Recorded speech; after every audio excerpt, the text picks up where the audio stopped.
Hello, everybody. Welcome to day 3 of Kouri Richins' True Crime Metrix. It was a very short day today, which gave us a little bit of time in the Metrix studio. Good. Also, we're going to have a little bit more time on today's programming schedule. And Neverly Darlin brought up to me today about the COPS scale. What is the COPS scale? Well, it's the scale that researchers have put to define. Well, COPS stands for considering offender probability in statements. So when people make a 911 call, for example, there's a whole system, a list about what to look for to see if they're bad people. And so it got me thinking about the COPS scale.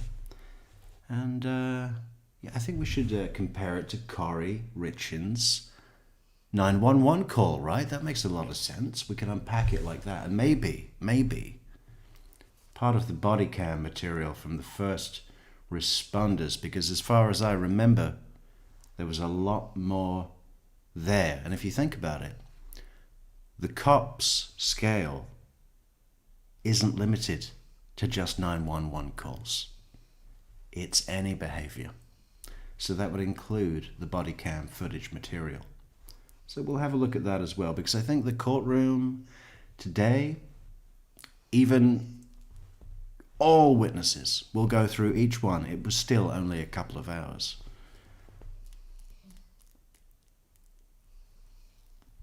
Good though. So I made this little, got some slides here. What is this? What is this? Guilty indicators. No immediate plea for help. No, not worried. Providing extraneous information, focusing on oneself. Well, she's been doing that her entire life. She's always been guilty. And using we. And then the innocent indicators are issuing a direct plea for help, like, hello, please, they're not breathing, now, are they on the way?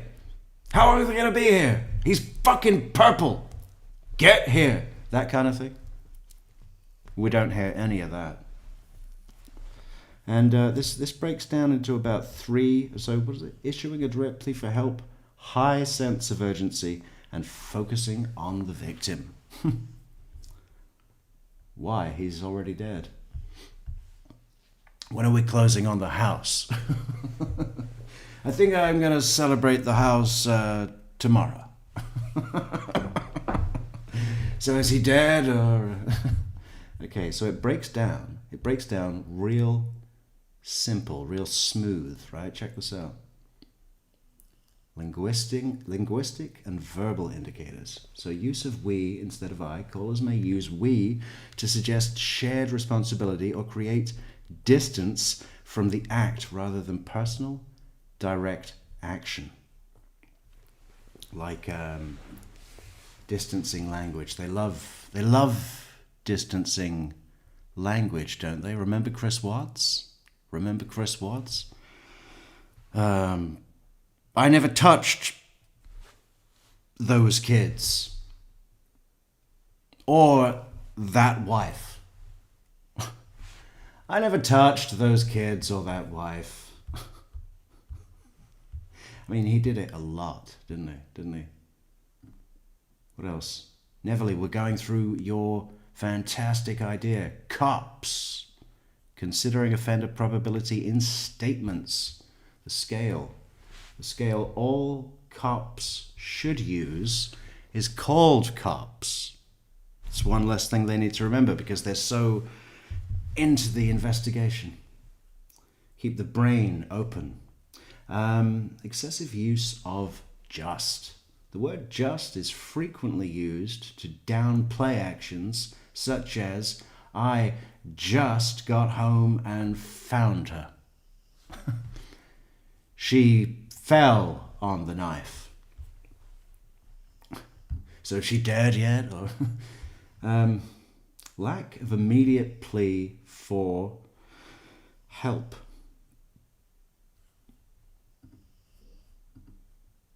Honest callers often immediately beg for help for the victim. Deceptive callers may not ask for help at all, or delay doing so. Yeah, we saw a lot of that with Sarah Boone, didn't we? Well, you know, I already tried to do CPR once. His tongue is out of his head. So they hear, okay, so excessive repetition. Repeating words or phrases rather than answering questions can indicate evasiveness.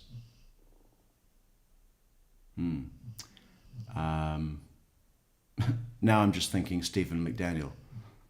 Yes. No. I don't know. Pretty much that is all he said for 4 hours. Have you ever seen his entire interview speeded up to like 20,000 times? Everything else is a blur, but the guy doesn't move. It's impressive. It's almost impressive and creepy, impressively creepy, even for him. Unintelligible comments, awkward phrases, using odd language or making strange, mumbled comments. Like, to support the channel, go to barmaker.com. A lot of that. Conflicting facts, providing information that contradicts earlier statements made during the same call. They're contradicting on the same call. Well, I didn't necessarily get up at 12, but I was awake. And then I was, collecting my thoughts. So that's what I meant when I said I got up. But I didn't actually come down the stairs until about 2:30. But technically, I was correct. Oh, you see, I had a thought about which one of these factors was it. We'll see. Okay, section 2, behavioral and emotional indicators, right? The factor, expressing confusion such as, huh? Or, what? In response to direct questions from the dispatcher. So, does he take any drugs that you know of? No, not at all. Well, he had a gummy after dinner. Yeah, a gummy bear. He loves those. But also fentanyl could be minimalism and passive defenses, focusing on oneself rather than the victim or offering minimal information.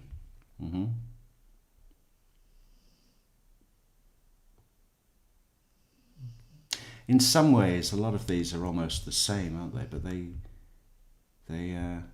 it's good that they've broken it down. Thank you, researchers.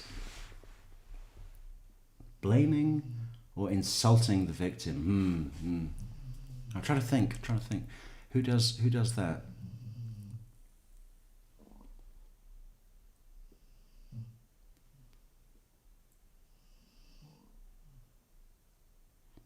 Chandler Halderson would do that, wouldn't he? Yeah. I mean, he didn't make a 911 call, but he'd say things like, they're probably getting drunk and blowing all their money in the casino. And Cress's dad is a senile old kook, and he might have shot me because he got a buck when he was 95, and I would never go onto their property wearing a hat of any kind.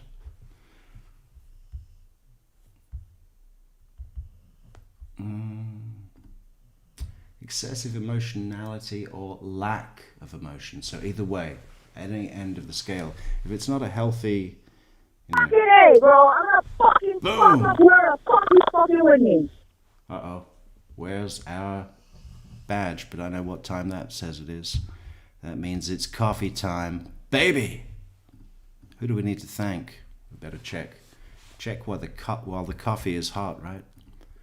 Strike while the coffee is hot.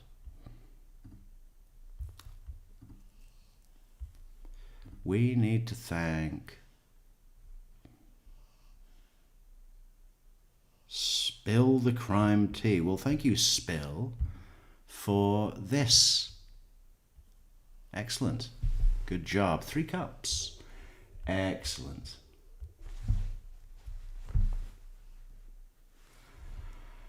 Boom. Excessive emotion or lack of emotion. Deceptive callers may show extreme forced emotion, self-dramatizing, or be strangely emotionless. Flattened affect.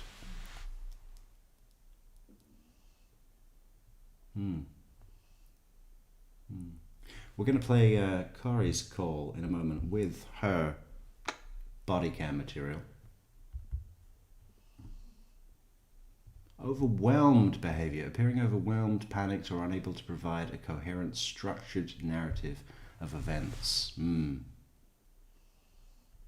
All over the place, just messy, scattered. It's so easy, isn't it? To know when a call is real. Sometimes you're not so sure if a call might be false, right? Like a fake, if a guilty person is calling, you might know they're guilty, or you might, you might know they're guilty and say definitely guilty, or you might not know. But if an innocent person is calling, you always know they're innocent.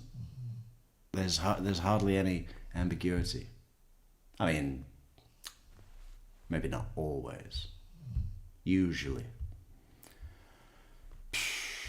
We should do a collection of 911 calls from autistic kids. They had no emotional affect. They were overwhelmed. Yeah, but that was just from the lighting in here. Appearing overwhelmed, panicked, or unable to provide a coherent, structured narrative of events. So good we read it twice. Third and final section, my favorite section, resistance to the dispatcher. Ignoring instructions. I already did CPR. There's no point. Failing to follow instructions to check on the victim or start CPR. Or do it again. Answering with questions. Deflecting questions by asking questions back to the dispatcher. What is the address, ma'am? What's yours?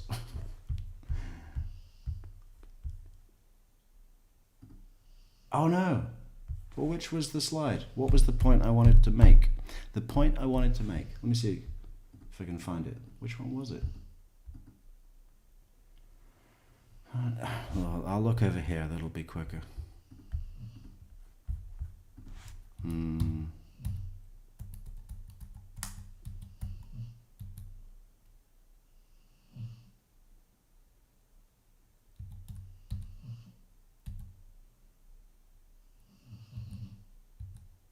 But all of these things, well, I guess it's all of them in some ways. Let's lose the slideshow. I guess it's all of them in some ways because it's all a resistance, right? The reason that these indicators, and I'll just say that they're not 100%, of course they're not right 100% of the time. They're indicators. Clusters, you want to look for those clusters, but the resistance that people, whether it's using distancing language or whether it's not wanting to follow instructions or answering questions with a question or not providing a coherent, straightforward description of the events, all of that resistance, it comes from the person not wanting to make the call, right? And that's the thing that so often liars don't fucking remember, right? It's all about, I've got to sound really stressed on the phone. I've got to sound panicked and like I don't know what to do and like I need help. I've got to cry. I've got to do this. They're thinking of these things, right? But within all of it, there's a I do not want to do this. What you need to do to be convincing is identify that and make yourself. You've got to be telling yourself, you've not got to be just pretending I've got to be upset and this and that. You've got to be excited to go on stage. You've got to be like, like a rock star or something. I don't know. What do people do to psych themselves? A boxer. A boxer will do all that fucking psychological prep and the bouncing up and down in the fucking dressing room with the gloves and the robe on, getting in that headspace, and then he's in the ring, and you think he doesn't want to be there? You think he's going to win if he doesn't want to be there? It's the same thing that you should tell yourself if you're going into a job interview and you're nervous, right? And you're thinking, I've got to answer that question, and I've got to have a really good way to do that, and I've got to be likable. All of those pressures, instantly they're removed if you can just convince yourself that you really want to go into the job interview and it's going to be fun, right? Then you don't even need to prep. I mean, where does it end? Yeah, but yeah, that's the thing. That so Kouri missed. Most of them, they all miss. Why? Because they don't want to be there, and they haven't identified the importance of convincing themselves that they do want to be there. Do you all understand what I'm telling you? Okay, so let's have a listen to her call, because that's going to be very good. That's going to be very good. And 5-star for What You Know Alibis, Pretty Lies, who put up the video with some of those fabulous sing-along subtitles. Ow! How fun does that sound? Too much, almost too much.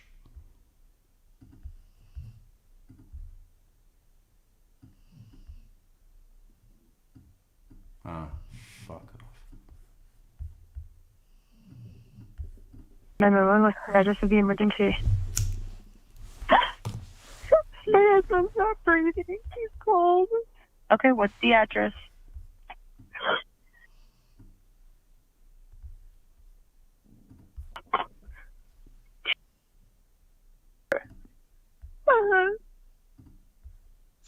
Okay, what's the good phone number in case it gets disconnected? 671 4987. Okay, it's going to be in Francis. Okay, tell me exactly what happened. I don't know. I was sleeping with my kid. Okay, I can't understand you. I need you to take a deep breath. What's going on? I don't know. I was sleeping in with my kids. I just came in the bed, did our bed, and I turned over. And he's cold. He's just cold. Who's cold? My husband. I turned the light off him.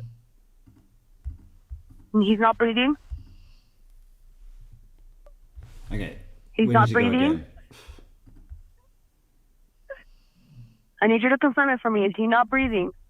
Okay, can you do CPR? We need to list how many she hits, right? I think I'm up to 3 already just from the list alone. How do we need something on the screen? Got to get that. Yeah, well, we can't do that right now. But Let's see. My husband's not breathing. He's cold. Okay, what's the address?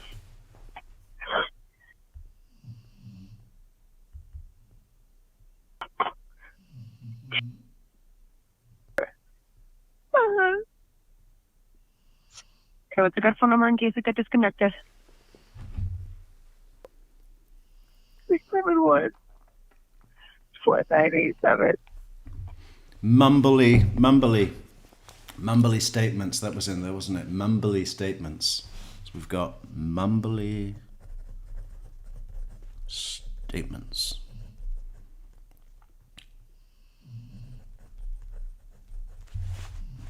Okay, it's going to be in Francis. Okay, tell me exactly what happened. I don't know. I was sleeping with my kid. Okay, I can't understand you. I need you to take a deep breath. What's going on? I don't know. I was sleeping in with my kids. I just came in the bed. Just. Turned over. And he's just cold. He's just cold. Who's cold? Lack My husband. I just don't mind of immediate plea for help. Yeah, she hasn't. We don't even know what's going on. She's just phoned the operator crying. He's not breathing? He's not breathing? I need you to confirm it for me. Is he not breathing? No. Okay, can you do CPR? No, I don't know how. You don't know? I'm going to tell you how to. Are you willing to do CPR? Yeah. Okay. Is that it? No. Well, what's the deal, Gigi? Why was that so short? Okay, we need to find the full version, don't we? Shit. Or should we come back to this and do a bit of today's trial? Do we need to put it to a poll? Why doesn't Christina decide? What do you think? Christina. Christ in a rose. Be the light. Shine. Well, does anyone have the link? Or are we going to have to dig it out of the middle of the first day of trial? I mean, that's where we're going to get the... Nobody has an opinion. She needs to quit texting her boyfriend and talk to the operator. Wow. Yeah, I think I could see what's her name, Sherry Papini doing that. Nut bar that she is.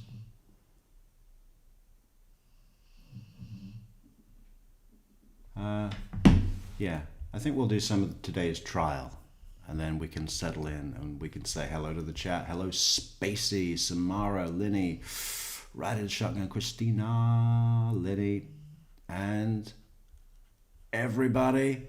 Boom, what a packed house, what a fantastic club, membership club, private membership club. New memberships have been added to the Metrix community. Check that out on our channel page. With benefits, even more than before. Yeah. Some of them have been customized, tailor-made for your dosha. All right. Enough fucking around.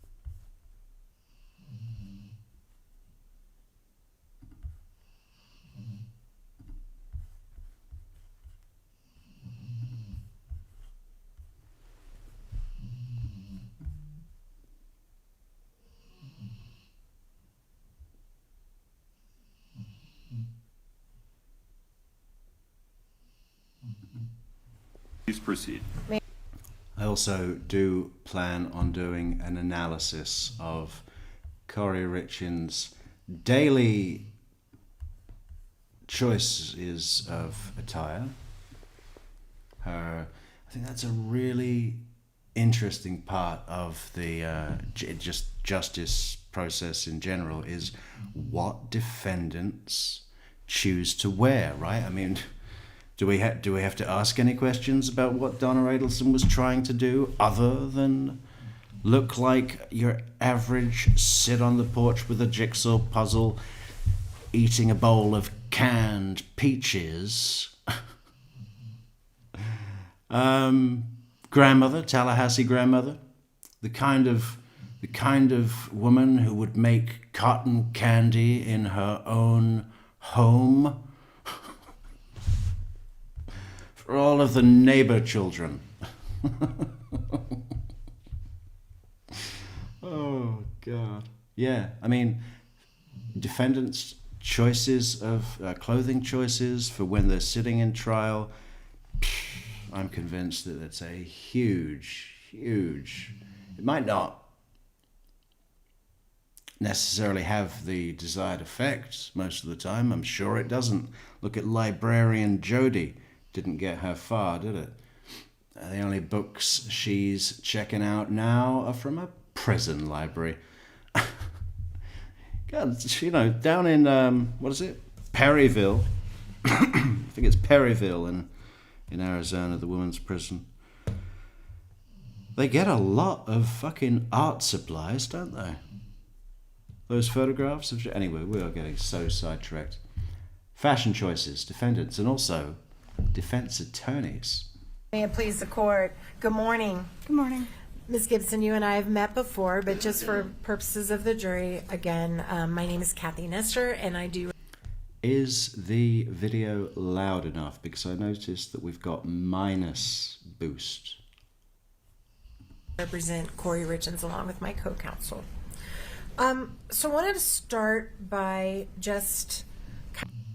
Michelle, I mean, just speaking about people's clothing choices, why is she wearing a fucking winter overcoat? It's in Utah. We're indoors. It doesn't... You want an umbrella as well? Fucking just... Yeah, stand at the podium with a large umbrella, the kind that as big as a golfer would have, a huge golfing umbrella. What is the deal with that? Why are they so big? Why is it the golfers that need the biggest umbrellas? Can anyone answer that question for me? Or another question, is there a type of umbrella that would be bigger than the type that would be held by a golfer?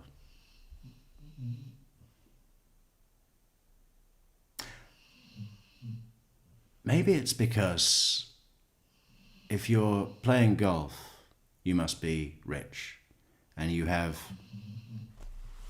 a servant that holds the umbrella over you while you tee off. But if you're a good boss, you don't want your servant to get wet as well, so you invest in an umbrella that will cover you both. Right? Kind of revisiting what we discussed yesterday about your role in this case. Okay. So it's my understanding that you are, for purposes of saying it in easy, non-lawyerly way, you're the evidence lady, right? Yes. So all the evidence that's in this case kind of comes under your purview, right? Yes, it does.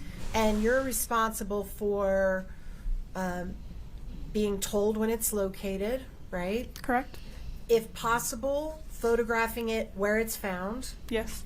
If not possible, then making a log of where you're told it was found. Correct?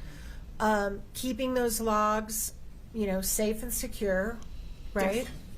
Yes. Noting on the logs the day it was found, the location it was found, and by whom it was found. Yes. Making sure then that it's packaged in a way that it can't be tampered with later. Yes. and then storing the evidence in some way that is protected from the public or from tampering. Yes. And by the way, where do you store all of your evidence? Okay, apparently Christina thinks that we should promote gambling, and says that, what is it? We should do a goal for a raffle tonight. For every cup of coffee, a raffle ticket for a prize of a Metrix logo t-shirt. Okay. Drawing at this evening's close. Ah. Okay. Well, we better check that we've got more than 4 people in the chat room. We've got to cover the costs. I wonder if any of our listeners have just gotten out of Gamblers Anonymous rehab and they're listening to this and going, yeah, maybe this is the start of my new streak. I've got a system. No, blackjack is my game.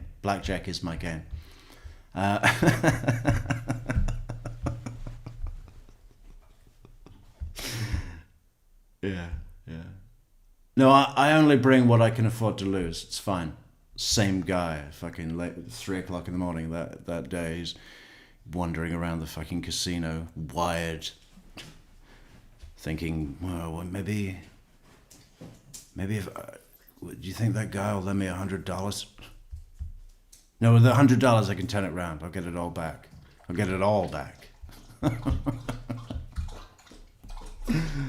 Oh, but you know, even if that is the case, he can have comfort knowing that he will lose his house while wearing a Metrix t-shirt, which he will then be able to also sell. So it's like asset investment, you know, management. Plus, you never know when these things are going to appreciate in value. I could die tomorrow, and then everybody that's got a Metrix t-shirt, that's instantly worth, you know, a lot more than you paid for it. Okay, so what do I need to do? Start a goal? Right. And then something else. Well, we can come back to that. In our evidence room in the sheriff's office. Here, just right across from this courthouse? Correct. Right. And that room is locked? Yes. And only certain people have access to that room? Correct. And whenever anybody goes in or out of that room, they have to sign in, right? It's a key card access, yes. Okay. And then ultimately your goal is throughout the investigation, if someone needs to look at something, they got to go through you and you check it out and let them look at it and then check it back in. Yes. Right. And then you also, the plan is at trial, you're going to come with a box and you're going to show it to the jury. Some things they may be able to see, some they may not. But ultimately, you're going to hand all that evidence over to the jury. Is that right? I believe so, yes. Okay. Now, there is an exception for some types of evidence. For example, we've heard testimony in this trial about blood and bodily fluids and samples of tissue. You don't maintain those, correct? Correct. Pardon me? Correct. Sorry, just to clarify, we do have a few items from the medical examiner's office that are stored in evidence. But not fluid of nature, right? No. Because most of that is maintained by the medical examiner's office, right? Correct. Or the labs where those items were shipped. Yes. Okay. Is there any other type of evidence that someone other than you has a hold of in this case?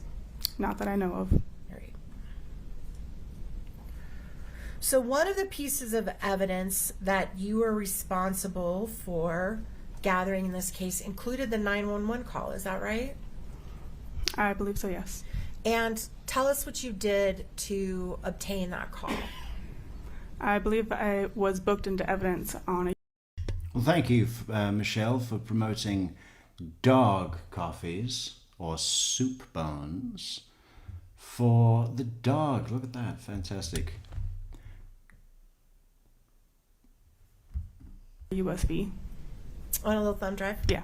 Okay. And have you ever reviewed the USB and made sure that the call was in fact on it? Yes. And you verified that that was a true and accurate copy of the call? Yes. All right. Your Honor, at this point, we would move to admit State's Exhibit 2-40, which is the 911 call in this case. Is this, forgive me, just so I have context, this is the same as the one we've already heard? I did a little snippet of it in my opening, but it has not come in yet. Mr. Bloodworth? Your Honor, it's Ms. Oh, my apologies, Ms. Sherman. That's all right, Your Honor. My objection is based on hearsay. Certainly there are portions of that call that may be admissible by the defense, but broad swaths of that, the state would object on the basis of hearsay. Would you folks approach? Sure.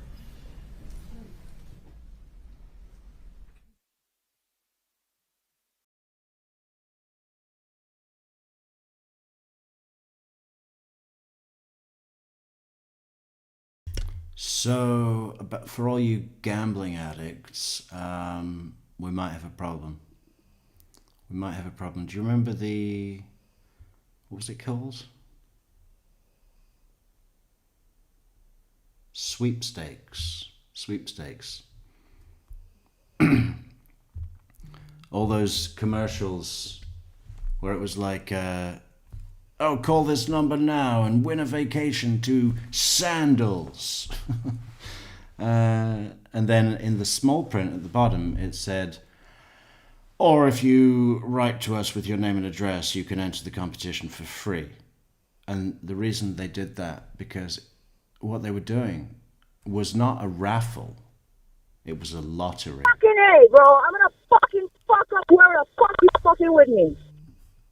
And lotteries are fucking illegal, right? So when you go to the goal here to set the goal on YouTube, it says it says share how you'll celebrate when you reach the goal, and it says your celebration shouldn't include anything of monetary value.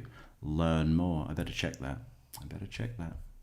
We'll get sued, and then we'll have to give all the coffees back. I mean, that'd be a fucking disaster.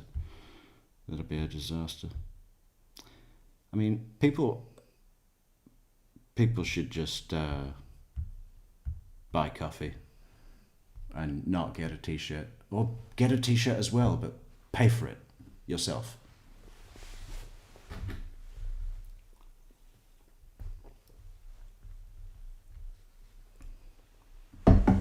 My God, she's annoying. You know, Jodi Arias never annoyed me. Well, I don't know if I can... I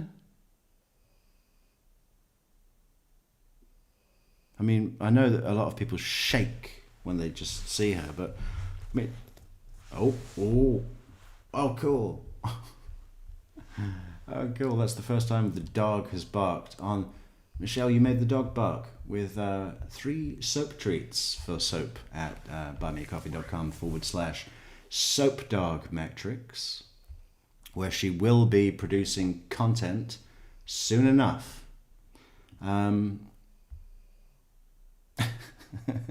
She's going to be a star. I am actually thinking of filming her and then just doing a funny voice as if it's her, but talking about true crime. I think that might actually really work. It'll be like a puppet show.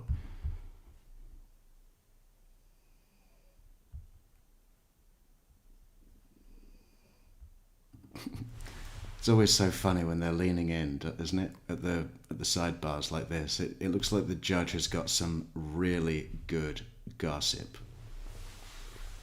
You know, it's like, hey, you know that bailiff, the one that always comes in late. She's having an affair with Judge Harland. Judge Harland always comes in late too.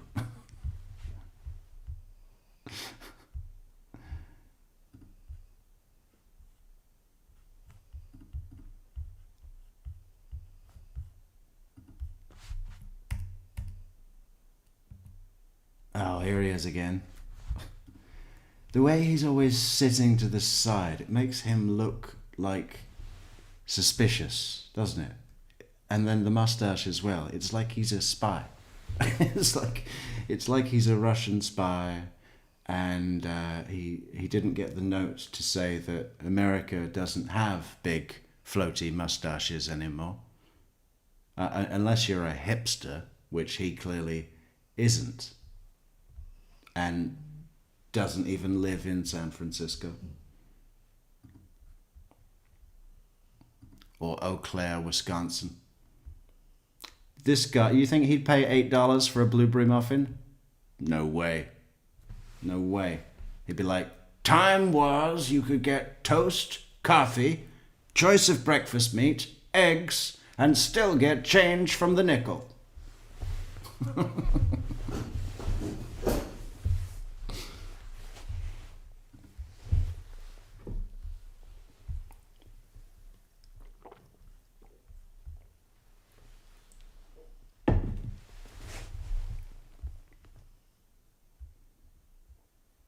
He's riding side saddle. Yeah.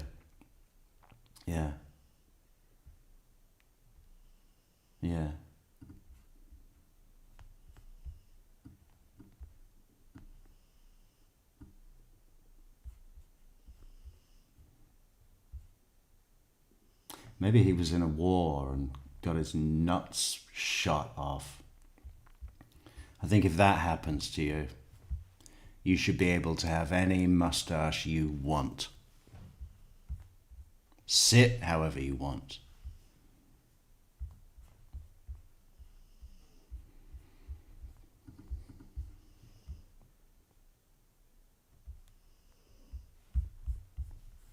So we should be skipping this sidebar, shouldn't we? I'm just taking the opportunity to make fun of a mustache. It's a long fucking sidebar. Yeah, we'll come back to the cops analysis thing. That's really good. That's what Gibson's receipt or preservation of the 911. Do you recall who you received the 911 call from? I don't recall off the top of my head, no. Do you know whether you downloaded it yourself off of a county database? Posing for a portrait. Brilliant. Yeah, Sigmund looks like he's for one of those caricature artists, right? That you have outside, under the Eiffel Tower or Times Square. All right, there'd be one there, wouldn't there? Maybe, I don't know. You know what I mean? Caricature. St. Augustine. I bet they're up and down. Anywhere where there's fucking horse-drawn carriages for taxis, there are also caricature artists in the street. Hundreds of them, right? And what do? What are they famous for doing? They're famous for accentuating whatever is characteristic about how you look. Can you imagine how big the mustache would be on the caricature version of that guy? I mean, it's already too much. They'd have to make it, he'd need 3 sheets of that big paper that they use. It's usually $5, but we're going to have to charge you $15 because we went through that much charcoal and graphite. Well, what do they use? Probably charcoal, right? I wouldn't have access to that. That would only be one of the supervisors in dispatch. So one of the dispatch people gave you the thumb drive? I don't know how it got from dispatch to me. It was booked into a locker, I believe. And what is that? On our evidence locker, so when it's booked into the sheriff's office, if a deputy books it in, it typically goes into the temporary locker where they drop the key and then we collect it. Is that what happened in this case? A deputy dropped it off? I believe so. Right. How do you typically, in other cases, gather the 911 called for? Hey, that's a particularly decent comment. Thank you, Donna Lynn P. Boom! I got to screenshot that. What a review. Boom. Check it.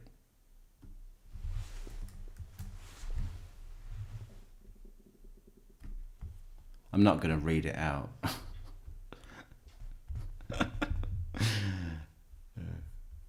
I might read it aloud later to myself, over and over. Thank you, Donna. For evidence purposes. It's either that way. Sometimes I will personally request it if the detective asks me to. But either way, it's just taken from the dispatch center and booked into evidence. So once that thumb drive got into your evidence room, it was maintained safe the way that we've just talked about with all your other evidence, right? I believe so, yes. So there's no reason to believe that the 911 call that you have would have been tampered with in any way. Correct. Okay. I think that's it, Your Honor, unless the court thinks I need more. Please keep it. Okay. We're going to come back to the 911 call later in the trial. Okay?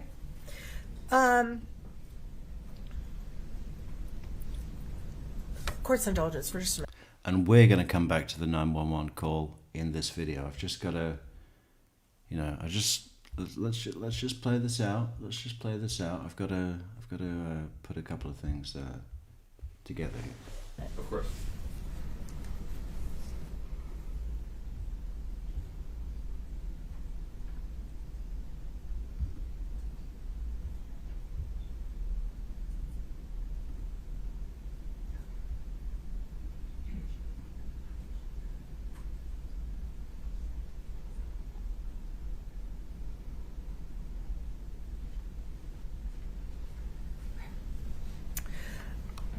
As another part of your duties, and I want to use our language really carefully here, so if you can.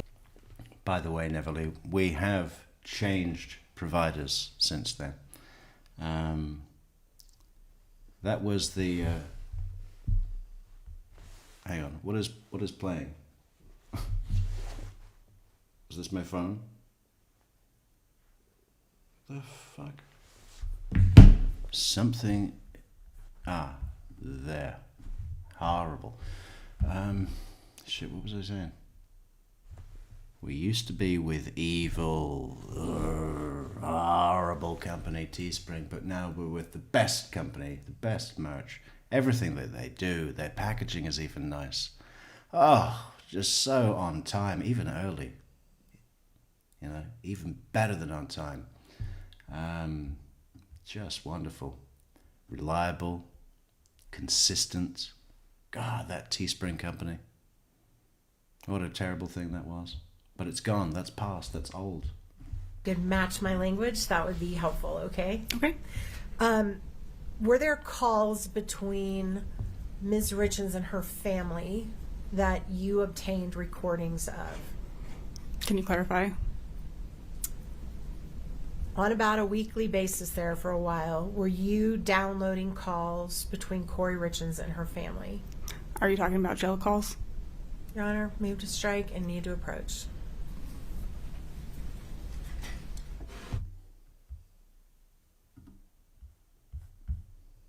Yeah, so the Undertaker. That's what I'm calling him now. Doesn't he look like an Undertaker? Which is funny because, as we learnt yesterday, the classic state dish of Utah is funeral potatoes, right? That's what they're called, as if they weren't sad enough. Funeral potatoes. But also, I mean, he just gives off this gloomy vibe, like, well, we'll be having the viewing at 10, around 10 in the morning. But would that be all right for the family? Okay, you know, like that kind of guy, right? Would you would you like to come in to select an urn? We have a range of urns for every price point. Yeah, every price point above $580. I love the Big Lebowski where they happen to have a shoebox and they just said, well, just put him in here. Fucking right. Fucking right. Pickle jar. If Harvey Adelson gets cremated, I guess they can store his ashes in one of those large pickle jars. Hopefully he'll have developed his own product line of pickles by then and have his face printed right there on the label. I mean, how great would that be? Imagine if you became a pickle, you got pickle rich, right? Billionaire in pickles. And then you died. And you could afford the best urn. But sometimes the people with the most money don't want to have a fancy thing because it's what? It's whimsical, right? What's more whimsical than making $1 billion in pickles, dying, and saying instead of an urn, you want your next of kin to keep your ashes in one of your own pickle jars? There's a whole short story to be had there. Who would write it?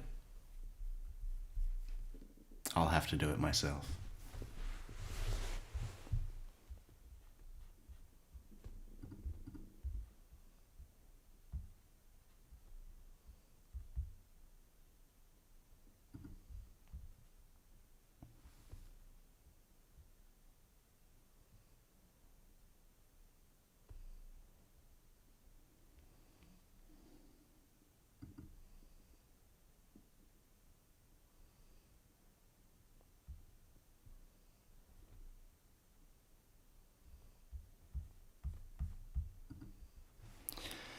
Neverly, keep an eye, because I know it was like a year ago, but I remember that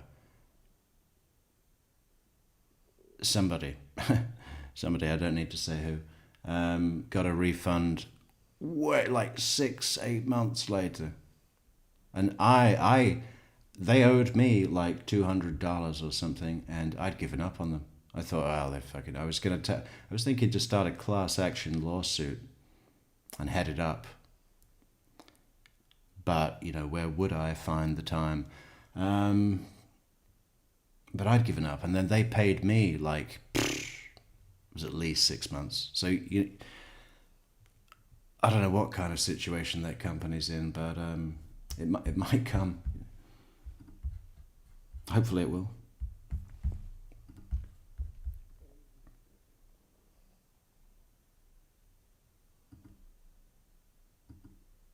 So it was kept in the evidence locker. No one could tamper with it or alter it. Correct. And some of those calls, there were transcripts made. Were you involved in the making of the transcripts of those calls? No, I was not. Okay, thank you.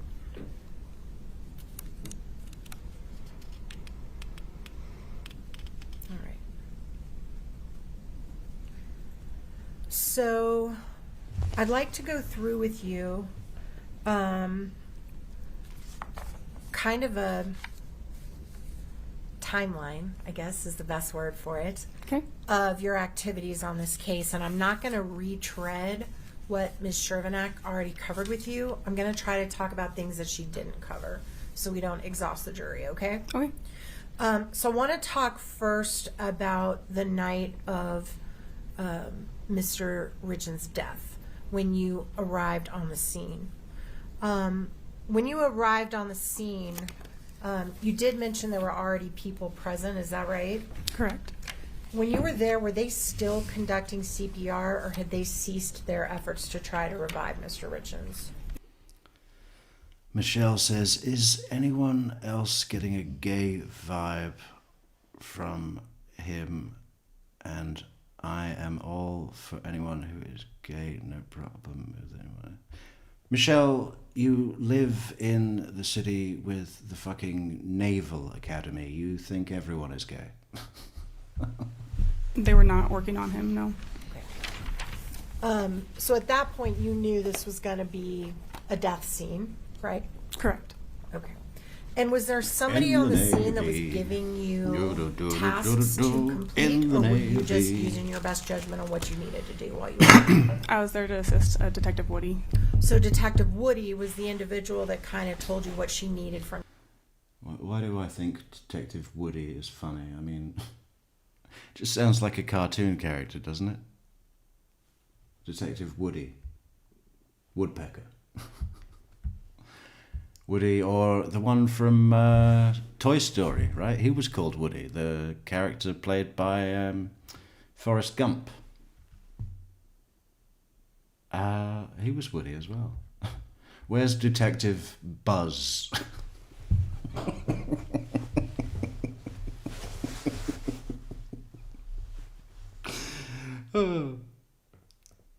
So, when Detective Buzz came in with an evidence bag, what did you say to him then?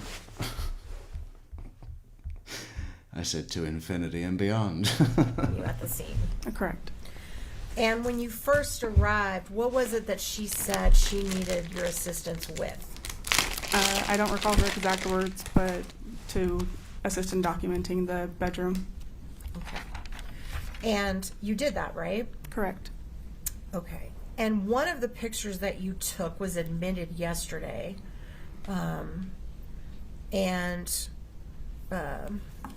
Just a minute. For purposes of the family, this is going to be a photograph of Mr. Richins' body under the sheet in case they'd like to step out.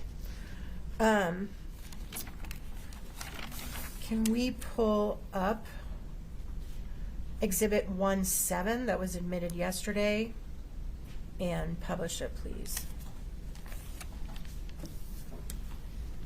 Me review it first. I don't. Oh yeah. Any objection, Ms. Sherman? No, Your Honor. Okay, we'll publish that now. One moment. There you go. Okay. And this is the picture that you testified yesterday that you took. Is that right? That morning. Correct. All right. Above the head of Mr. Richins, under the bed, there is a crumpled up sheet. Do you see that? Yes. And if you look directly above it to the mattress, this is one of those beds, I'm guessing it's one of those adjustable beds that's divided in the middle. Yes. But you can see that there is a sheet on the mattress that's the furthest to the bottom of the picture. And there's not a sheet on the mattress closest to the window. Is that right? Correct. And do you have an understanding of why there was no sheet on that mattress? Yes. What is your understanding of that? My understanding was dispatch had instructed Kouri Richins to do CPR on Eric Richins and was then instructed to try to get him on a flatter surface for CPR.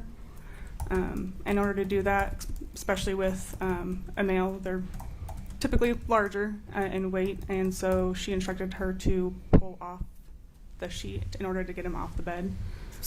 So in other words, can't lift the body because it's literally dead weight, right? Yes. And so the idea is to undo the sheet from the bed and then pull him down to the ground where you could do CPR on a flat surface. Correct. And is that because, I mean, I don't even know if you know, is it not successful to do CPR if you're on a cushy surface because you go up and down, right?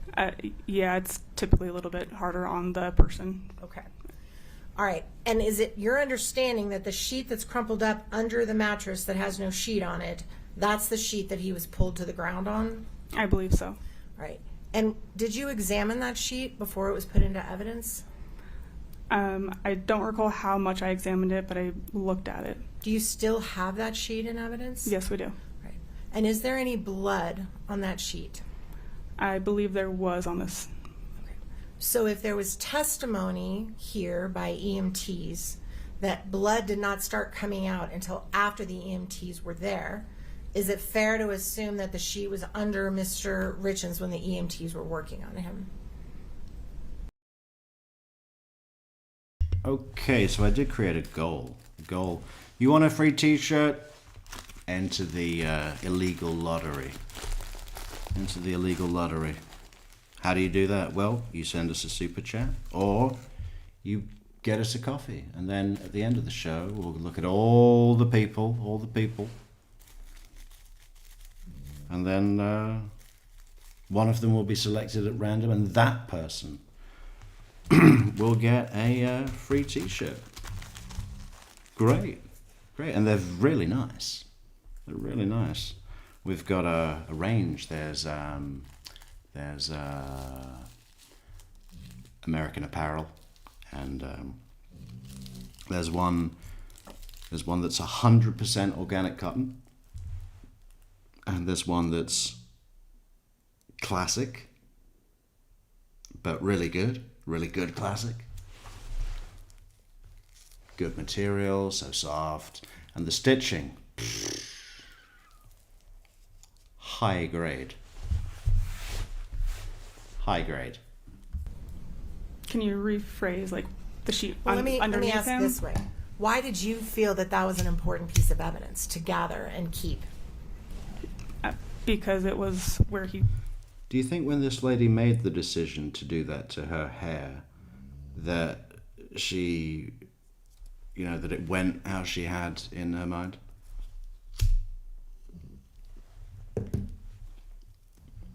I don't like it. And it's become kind of the same red as the Court TV logo, and now I think she's involved with them somehow. It's like she's branded. He died on. Perfect. That's what I needed. Okay. Thank you. All right. You can take that down, Katie. Thank you. You also, I believe, said that you photographed other areas of the bedroom, right? Yes. And one of the photographs that you took, I believe, was the photograph of the nightstand, which was exhibit 1. So what is the matter with you?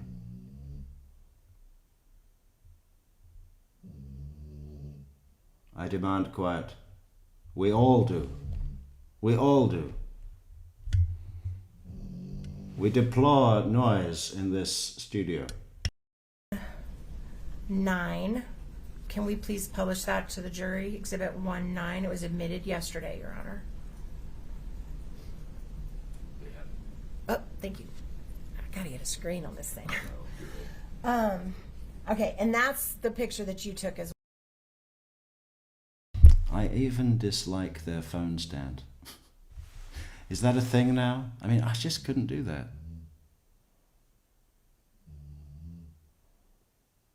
And what is this whole thing about people charging their phone while they sleep? I mean, I never do that. I charge it in the day or whenever it needs charge. Well, right? Correct. Now, when you took that picture, there's a wallet on the nightstand. Yes. Do you know how that wallet got there? I believe it was placed there. I don't recall who placed it. It was there when I arrived, but I was told that it was retrieved from the kitchen. So,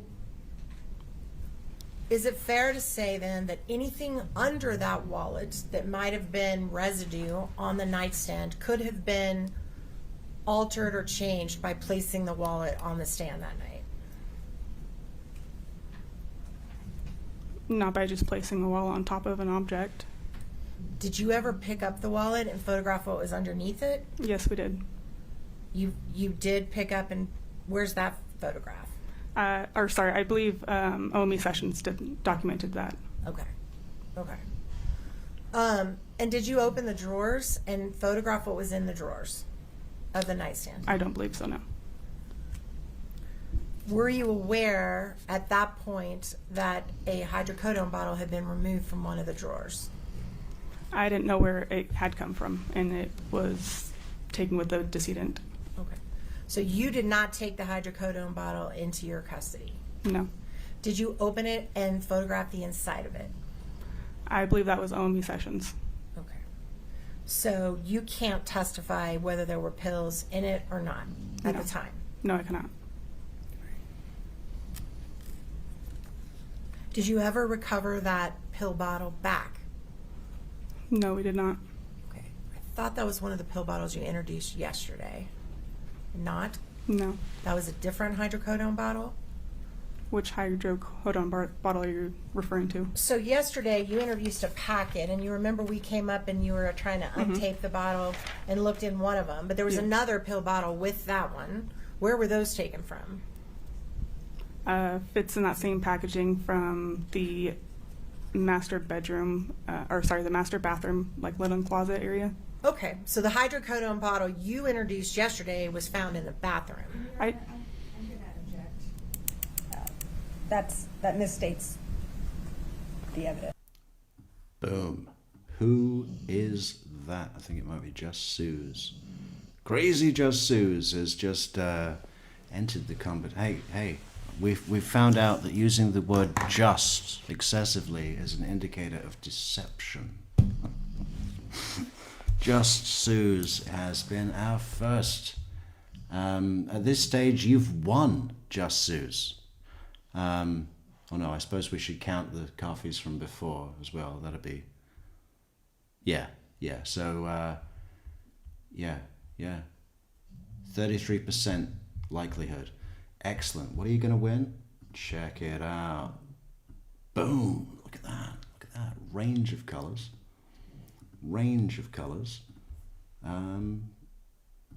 Yeah, just beautiful. Or maybe it should be any t-shirt. Any t-shirt. The brand. Kosher Style. That's the best. The one with the shrimp on it. The prawn. Yeah. But if you don't win, if anybody doesn't win, then just buy one. Buy one and hope for my early artist's death. Would you lay some more foundation, Ms. Nestor? How do you know where it was found? I was there that day, and it was found in the bathroom. Okay. And So, when you say it, for my benefit. I need clarification. It's not Could clear we, what- I need a... Okay. I'm having pronoun trouble here. Let's Can you do be this. specific about which item you're referring to? let's make it really easy. Let's pull your package out, because you Okay. still got them with you, Yes, right? I do. You got your box. Okay. Let's pull out package number.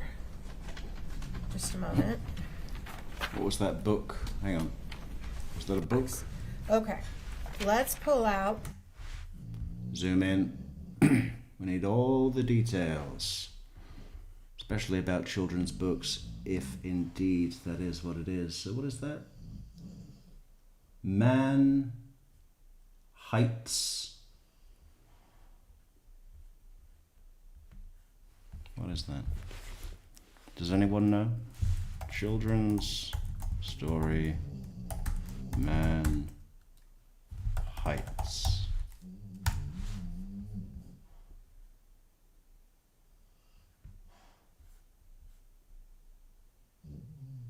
I don't know.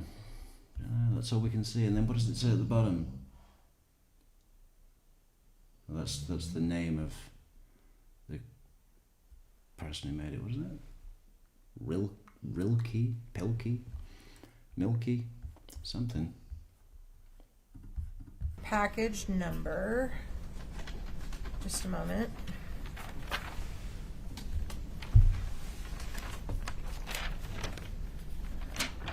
I shall find it. Is it 9-1? I'm looking. I've got to update the t-shirt, the logo t-shirt, because we've got a new logo. Where is that logo? Let's put it on the screen. God, it's good.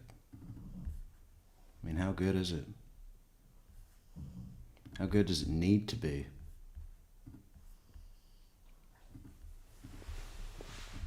Look at that. It's all textured and nice. So much better than before. So yeah, whoever wins today's t-shirt will get the first print of the new edition. Is it a collector's item? Probably. Yes. Okay, may I approach, Your Honor, just for a minute? I forgot I don't have that. Yeah, of course. No, this one. Can you take it out? Sorry, make it blow up.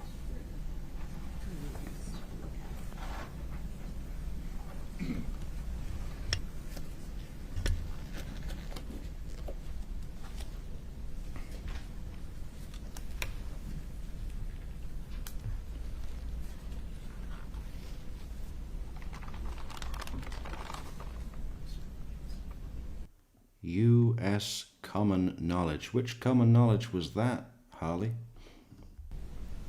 Oh, that's Kouri's. Oh, you're right. That's the micro, whatever it is. It's the sightline. Okay, sorry.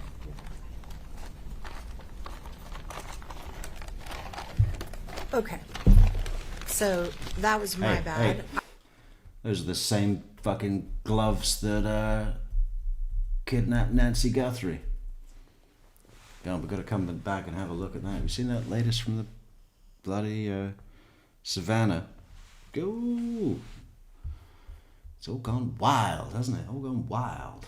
I got the bottles mixed up. So the bottle you just looked at was something called monocycline or something like that, right? Yeah, And that was a prescription for Ms. Richins. correct. Okay. So those were found in the bathroom. Yes, And that includes the quetiapine. quetiapine. Correct. Thank you. Yeah, Okay, and those were found in the bathroom. correct. And where was the quetiapine bottle found? It was in one of the baskets that was in that linen closet in the master bathroom. Okay. So what happened to the hydrocodone bottle that was sent with the body of the decedent? It's under the medical examiner's office protocol to keep that until they're done. So you don't have that bottle. I do not know. So all we have is a picture of that bottle. Correct. So it has never been taken for testing by you to anyone. Oh, boom, boom. There was also a Christina coffee. Thank you so much, Christina, for the 3 cups on buymeacoffee.com/true crime metrics. I want that TCMT. Damn it. Well, you got to be in it to win it. And you are. So we'll see. Correct. So if there was fentanyl residue in that empty pill bottle from 2016, we won't know it because you never took it to be tested, right? I was never given the bottle, no. Okay. While you were there that day, you also did not take any photos of the kitchen, is that right? Correct. And you did not take any photos of the kitchen sink Correct. or what was in it? Correct. And you did not take into your custody any items that were in the kitchen sink, is that right? Correct.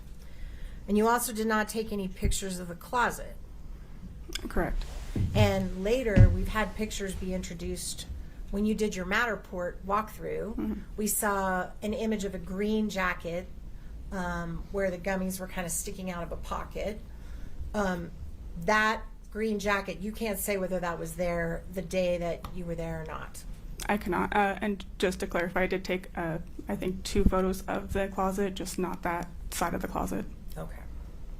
So you took photos of, and I'm using this from my experience, but in my house there's a woman's side of the closet, which is much bigger, and a very small man's side of the closet. Is that the way it was set up in Ms. Richins' house? I don't recall. Okay.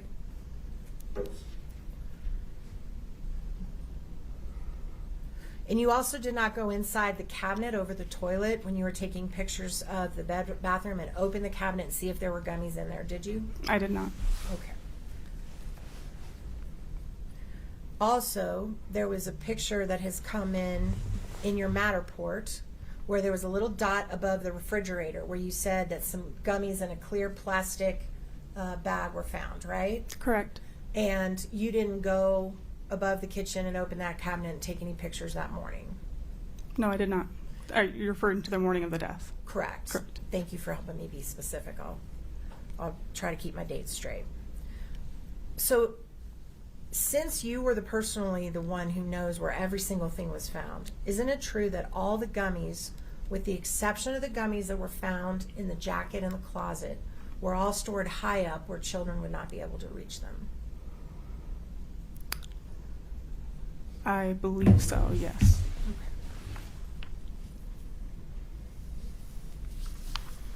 All right.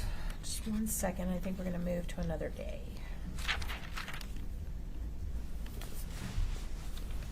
Oh, you mentioned when you were describing paraphernalia that you did not see any paraphernalia that day. Is that right?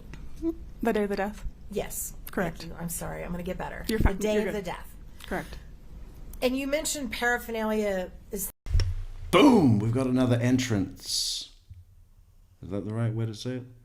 We've got another and what is the word? Entrant. We've got another entrant in our illegal raffle. Yay! Fight the power. Thank you, Spacey Dove, and good luck for the Metrix T-shirt. Also entering our supporters over on buymeacoffee.com/True Crime Metrics, and all PayPal supporters today will be entering the competition as well, illegally. Links are in the description to find out how you can win a Metrix t-shirt. Things that we might be familiar with, which would be like bongs or vape pens or scales or little baggies you would put drugs in or something like that, right? Correct. Things that would store drugs. Correct. Is it possible that if someone had, in your experience, when you've been to scenes, have you experienced where people put pills in different bottles than what the bottle actually says they are when they're illicit drugs? Are you talking about like prescription bottles? Mm-hmm. Yes. So if you saw an empty prescription bottle near the body that had expired 6 years before, could that possibly be paraphernalia? If it was used to store illicit drugs? If it was used to store illicit drugs, it could be considered. Okay, thank you. You also... Okay, we need a new coffee thing. Did we have an idea for that recently? That day of the death, you did not go upstairs at all, correct? Correct. You also did not go downstairs. Correct. Since then, you've walked through, viewed, videoed, measured this whole entire house. You're aware now that there's a kitchen downstairs, right? Correct. And are you also aware that there was liquor stored downstairs? I was not. Did you notice in all these tours that you did and videos that there was an actual beer fridge downstairs filled with beer? On the day of the Matterport, or which day we were? There was a beer fridge downstairs filled with beer. Well, what do you think you're going to put in it? Fucking Virginia ham? There was a beer fridge downstairs full of Virginia ham. Did you find that suspicious? Any day you were there. Clues in the name, love. Clues in the name. I don't recall. Did you notice there was liquor bottles in the cabinet in the kitchen downstairs? I believe there were some. I'm not sure about how many, though. Did you ever photograph any of those? If I did, it would have been in my overall photographs. Also, Yeah, the theme song. Well, not the whole thing, but maybe just the bit where it goes dun dun dun dun. That end bit. Maybe that'll be good. Yeah, we can try it out tomorrow. Maybe. the day of the death when you were taking photographs, did you photograph anything in the kitchen trash? No, I didn't photograph the kitchen. Right. Did you notice anything set around the kitchen? For example, cut up limes or drink mixes or anything on the counter? Did you notice any of that? I didn't enter the kitchen. Never even went in it. No. Thank you for clarifying that. Then I won't waste my time with more questions about the kitchen. Okay. So let's move now to the next time that you were in that house, which my understanding would have been April the 13th of 2022. Is that right? Correct. And what was the reason you were there? We were there to serve a search warrant. And this is going to seem like a silly question, but I need to make... Let's go back to the last time you were in that house. I think we should go back to that house right now and have a look at the body cam and see how it lines up with our COPS scale analysis. Curves around. So my husband was sitting on the edge with our daughters. I was sitting next.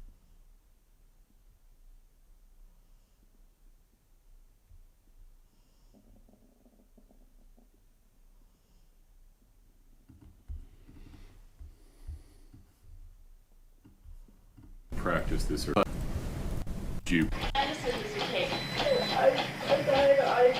you find it and tell us?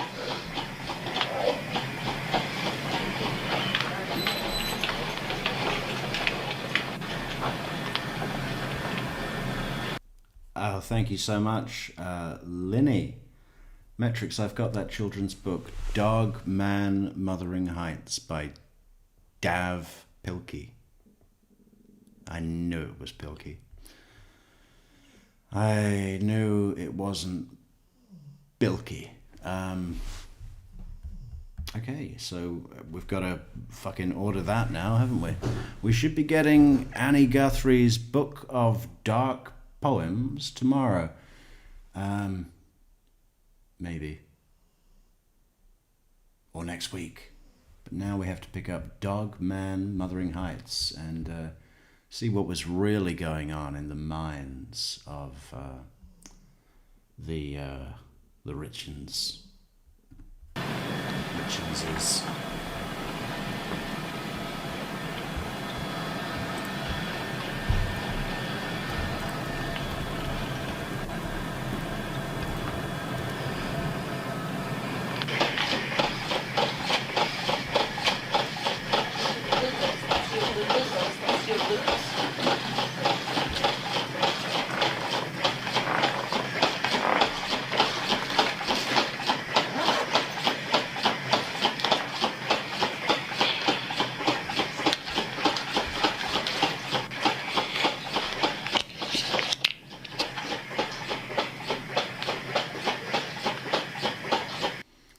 Also going to be good to put the COPS analysis on Courtney Clenny's 911 call, police body cam at the scene. Yeah. It's going to be a feature. It's going to become a feature.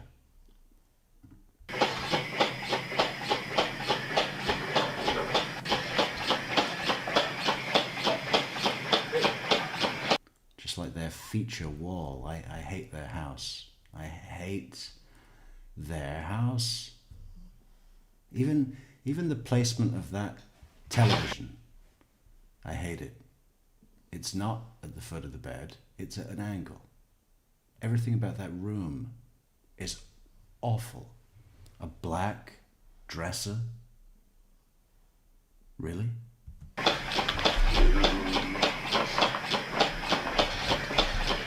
Sure. Yeah. Hey guys, and on downtime, the nicest girl since we got here, he's had 2 Eppies American, 2 Eppies, 1 Narcan, blood sugar is 458. Oh. Cam, you want to come out here? No history, had chest pain when he went to bed. What's your first name? What's your first name? Yeah, let me talk to you out here for a second. Let them do their work in there. So what happened today? He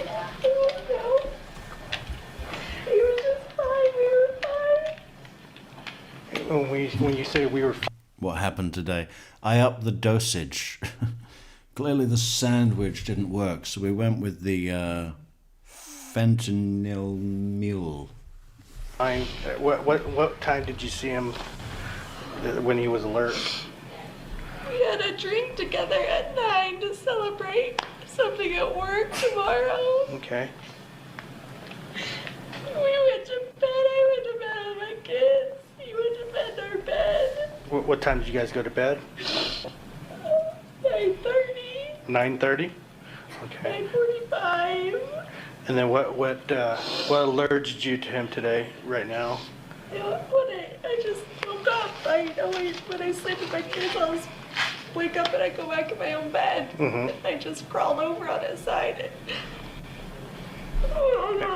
And he was laying in bed. Okay. He was on his back on the bed, and I. Okay. And he was on. You said he was on his back. Okay. Where are your children now?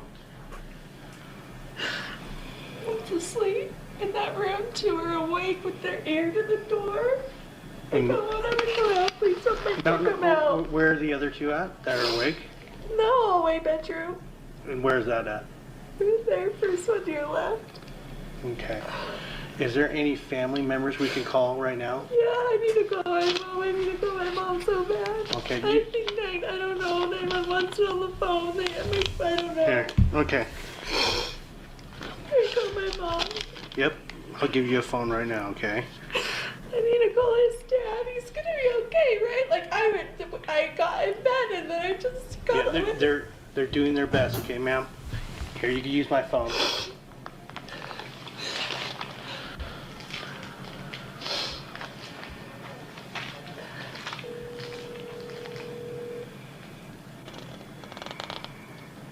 Mom. Mom. Mom. Yes? Come to my house. Come to my house. What's going on? I don't know. Something's wrong with Eric. The police ambulance are here. I don't know what's happening. He wasn't breathing. I don't know. Who? Eric. Where's he at? He's at my house. Can you go away? I'm on my way. I think my partner found your phone. Is this it right here? Does he have any medical conditions or anything like that? Expressing confusion such as "huh" or "what" in response to direct questions from the dispatcher. So this is about the dispatcher, but it's not just about 911. It's all indicators. What happened to Eric? I don't know. The police. I know the police nightmare.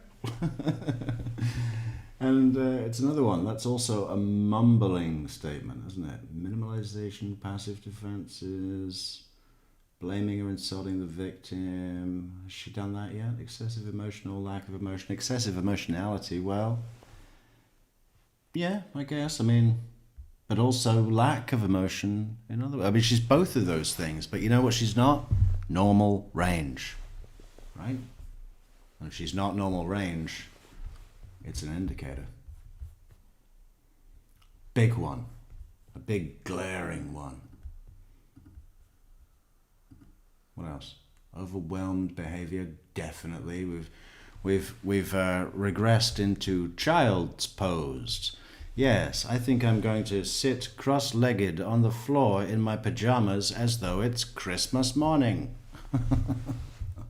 Classic. Resistance to the dispatcher. There was a bit of that as well, wasn't there? There was definitely a bit of that as well. And other factors. What is this? Linguistic factors.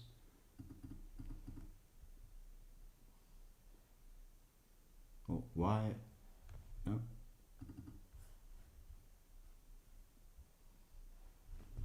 Why is it going forward? That's no good.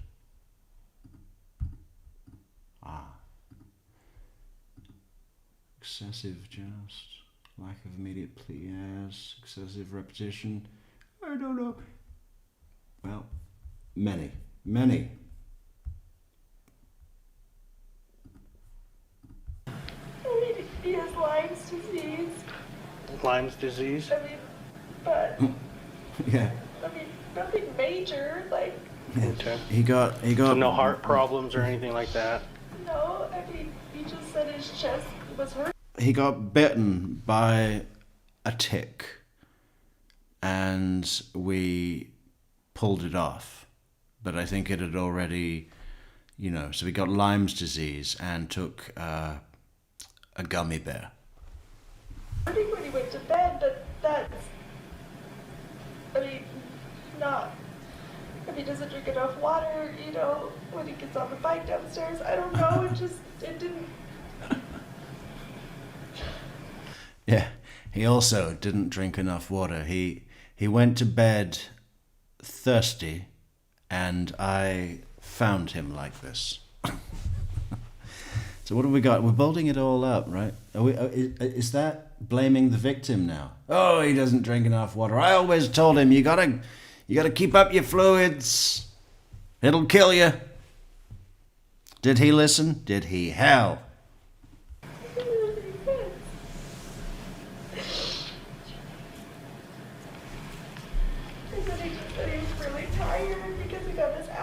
Shots yesterday morning. Okay. Yeah. And you know what else he did?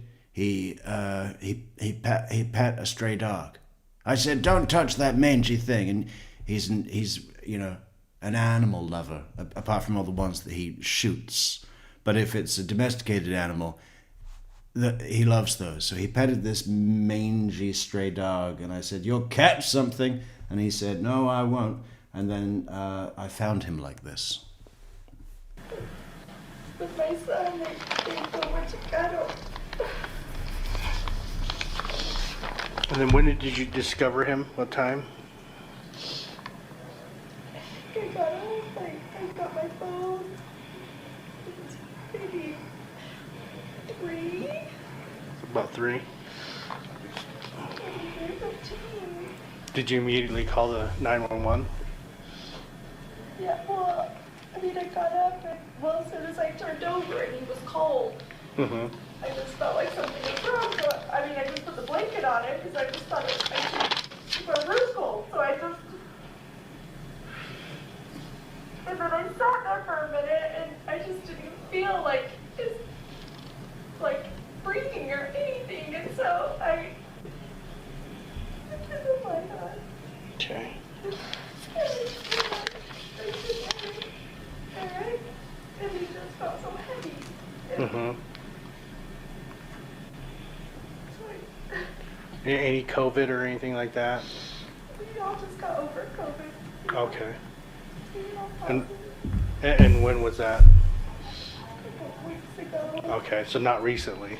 Yeah. Well, He was a little ill after his COVID vaccine in 2020. So you think it could be like a delayed effect, or... Did I tell you he was thirsty? Well, not thirsty, but parched. Very parched. Could that have been... he just had a negative test, so I was the last positive, and then he had it, so his last negative test was. God, the way she said the word "just" there, which is an indicator. Where are our slides? Loving the slides. It's just so nice to have a thing to refer back to. Excessive use of "just." The word "just" is frequently used to downplay actions, such as, "I just got home and found her, and she just fell on the knife." And she just said "just," but in a way that straight away just connected to Sarah Boone saying, "I would just flee." There was this certain amount of space after the word just with Sarah Boone. And again with Kouri. Listen to it again. I would just flee. That's not what she says. And any COVID or anything like that? We all just got over COVID. Okay. And when was that? God, that was the time to kill someone, wasn't it? Yeah, no, he was coughing. We did go into a supermarket yesterday, and I told him to not touch the cantaloupes. Because I heard that the virus sticks to cantaloupes specifically because they have that rough rind. So yeah, it could have been that. No, I mean, yeah, COVID. No, he suddenly dropped dead. He wasn't wearing a mask. Okay, so not recently. Well, he just had a negative test, so I was the last positive, and then he had it. So his last negative test was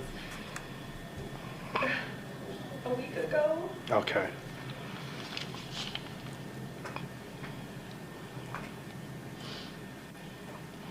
Hey, ma'am, what's your name? Kouri. I'm sorry, what was that? Kouri. With a C? Kouri.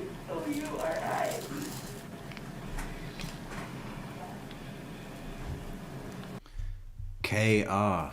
It's King Rat.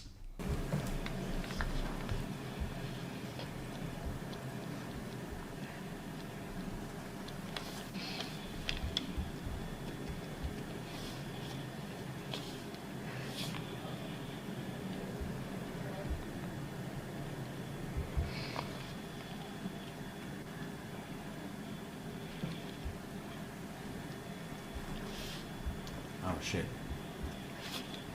Sorry, I left that up. Okay, just while we're waiting for his feet to move, let's take a look at this. Because it's the little details, right? No one else is talking about Dogman Mothering Heights, but we are. Why? We'll see. So this is the book. Oh no, too big. Way too big.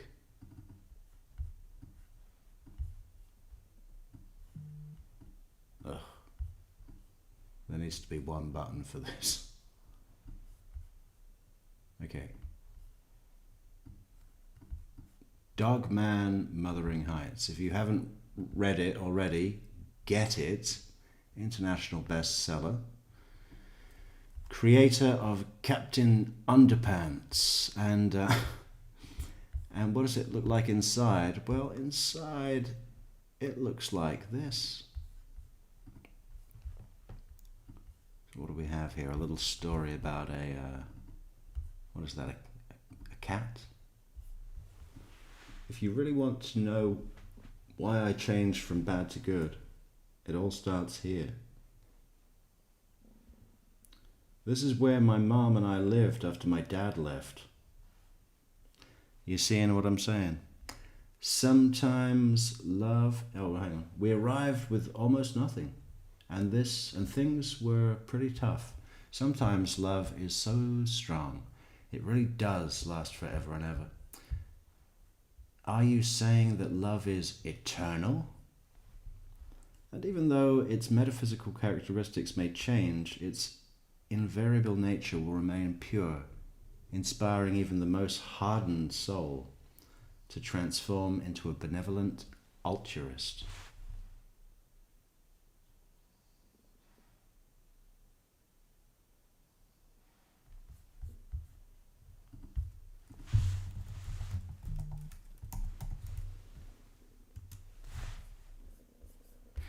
So, I mean, I know it's just a children's book, but good Kouri, I've been reading this one day and thought, this is where my mom and I lived after my dad left. So the dad is absent. Perhaps not dead, but he's not here. And there's a children's book that covers that. This is quite funny, though. I guess the funny part is that the large speech bubble at the end is really in a more advanced language and subject matter than you would generally expect to see in a comic book about a cat for the 3 to 6s. And even though its metaphysical characteristics may change, its invariable nature will remain pure, inspiring even the most hardened soul to transform into a benevolent altruist. That is quite funny. Yeah, I think Kouri took some inspiration from this book. There's a missing dad. It's for kids. Maybe we should do a poll. We've already done a fantastic goal. Enter it to win your free t-shirt. Boom, buyusacoffee.com, free t-shirt, paypal.me/True Crime Metrix, free t-shirt. I mean, if you win, right? I tell you who gets a fucking free t-shirt anyway is lifetime members on buymeacoffee.com/True Crime Metrix, and they get a t-shirt anything they want. Hell, I'll even stretch to a hoodie for one day only. If we get the High Prince of Bangladesh coming in tonight and becoming a full lifetime Metrix member of buymeacoffee.com, I'm stretching to a hoodie.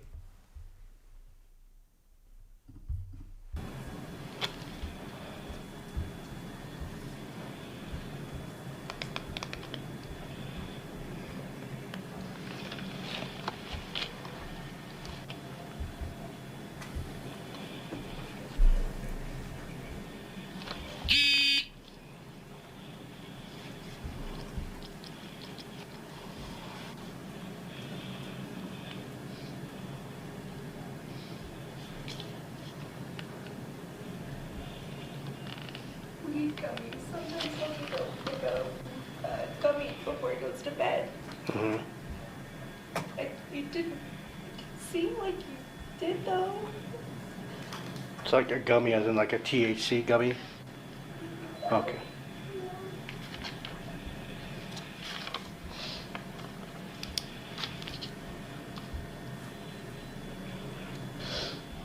And who is his primary care physician? Herb Lepley in person. Who? Herb Lepley.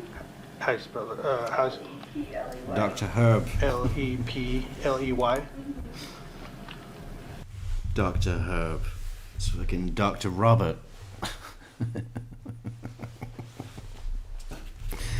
Yeah, give Dr. Herb a ring and what is the line?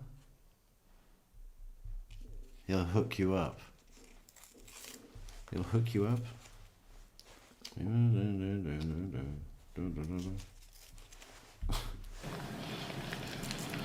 Dr. Herb will be there anytime. When was he last seen?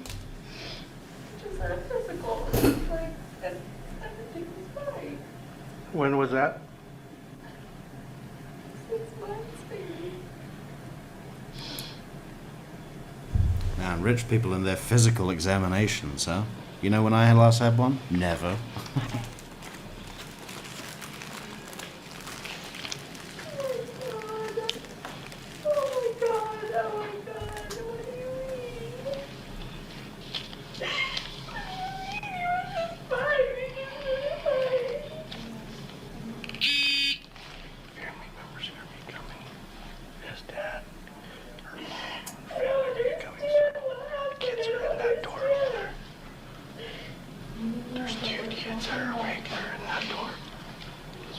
She said to the left.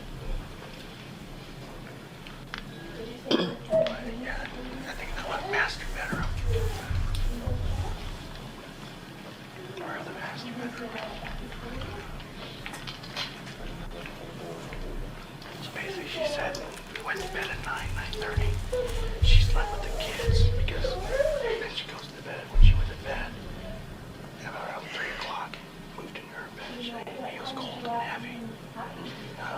He has Lyme disease. He got an allergy shot yesterday. He might have taken a gummy, THC gummy, last night. So. All the other cops are like, and? he took a THC gummy. Well, okay. He also ate a banana. You don't need to feel the need to mention that, do you? He did eat a banana last night before bed. And apparently his doctor said no bananas before bed.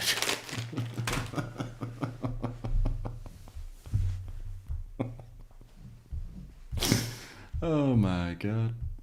Not just Lyme disease. I already have dispatchable Emmy and Dix. It's probably gonna be bigger since he's here.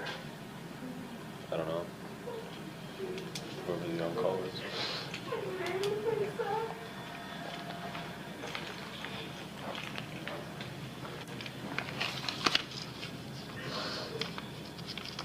understand. Like, he wasn't safe. Like, he.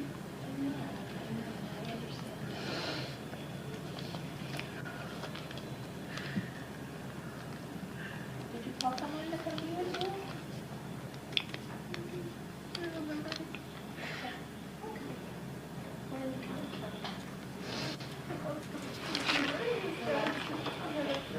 from? 1K32. What's my case number?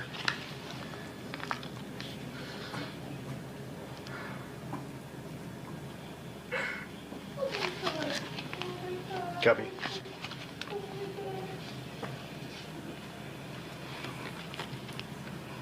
Yeah, firm.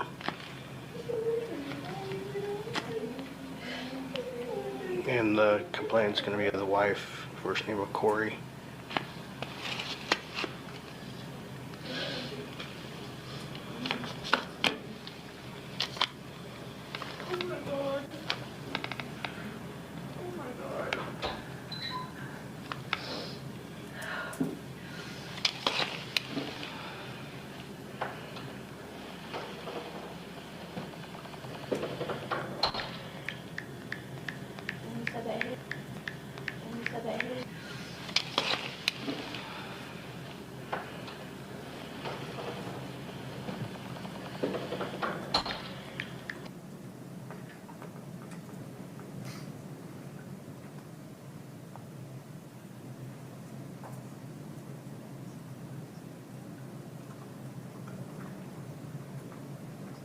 Tell You have lost the audio. sound.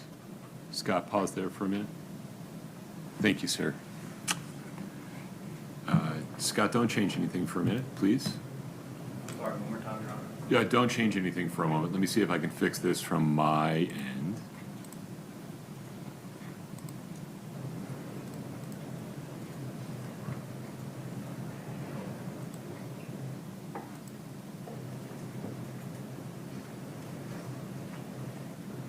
Scott, can you go back 5 or 10 seconds and test sound for me?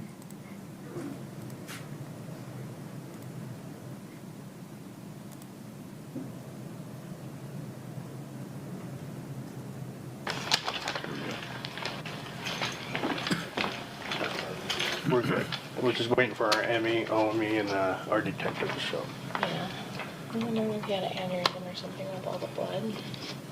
Okay. I know. There's a lot of blood for some unknown reason. Were you first on scene? We were second. The Southside Fire guy was here before us. And there was blood before they got... A little bit coming out as soon as we start doing compressions with the Lucas. Is when the blood came out. So. Okay. All right. I don't know. No pulse or anything? No. No, he was cold. I think he'd been down a while.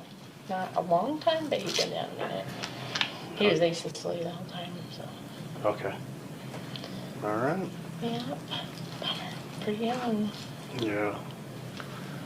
Maybe took some gummies. Yeah, that's what she was That's what saying. she said. And then the hydrocodone. I think there was hydrocodone or something. It was 96 or something. 2016. 2016, yeah. Pretty old.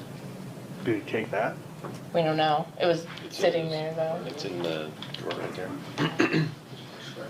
There's something. It What is. is this right here? Is that it? What he's taking for his Lyme disease? Yeah.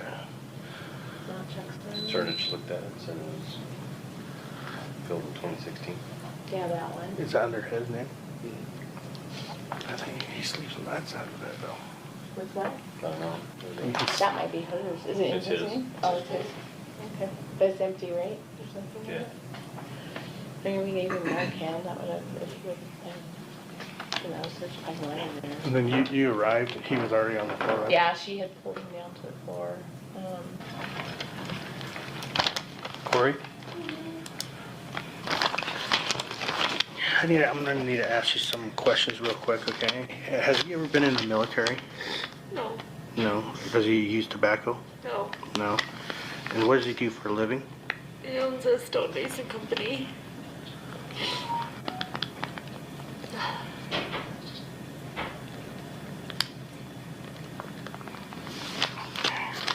And then when you discovered him, was he on the bed?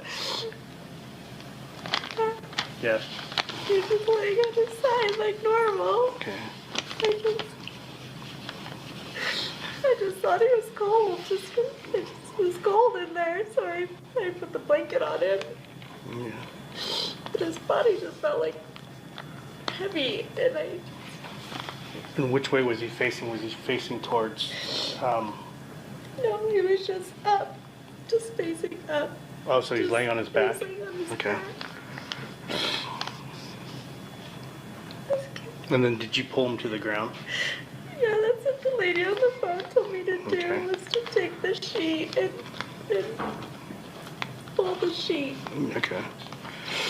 to the ground so I could do CPR. Okay. What's his highest level of education? It's a bachelor's degree. Okay. This man's been active. He didn't just die in his sleep. This is insane. Any mental health conditions? No. Okay. No. How about any suicidal No, history? No. Never. Okay. No.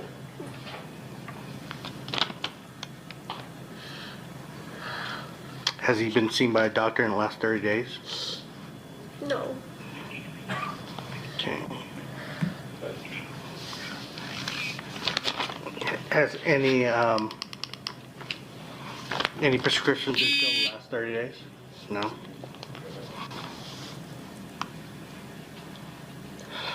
Has he had a history of falling or anything?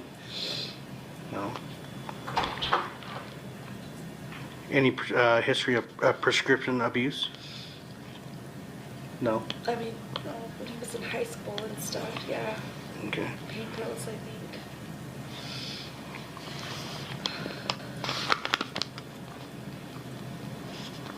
Or maybe a reaction to his shots yesterday. I mean, he said he didn't feel good from them. Like, He didn't look good last night. he looked pale last night, and I asked if you were okay, and he said yeah, but he was saying his chest was hurting, but Does he have any history of illicit drug use or anything in the past year? no, never. Okay. Illicit drug use. Well, he does go to see Dr. Herb once a week for a packet of cherry gummy. I don't even know what they're called. They've probably got stupid names, haven't they? The Magic Dragons. Can I get another pack of Magic Dragon gummies? Ugh. If any of you ever catch me doing that, ordering that, I want you to take out a Remington 303 rifle and blow my fucking head off. All of you, all at once. Everybody has a gun. Just watch your crossfire, okay? All stand behind me. Aim. Fire! Do you have the phone number to Herb, his doctor? By chance?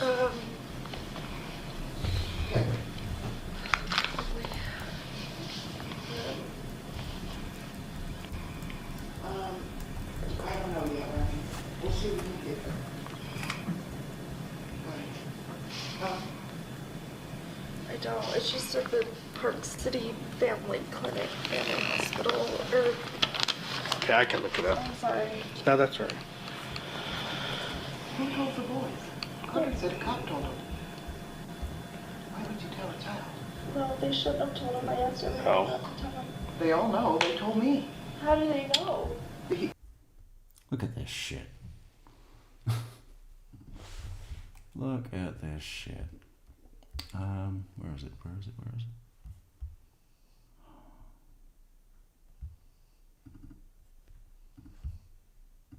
What is this? What is this? Am I the only one? Does nobody see anything wrong with this picture? What a load of shit. And I'm all for edibles. But for God's sake, make it yourself. Brownies, cookies. Hell, you can put it in chili if you want. Don't buy this shit. Have some fucking pride.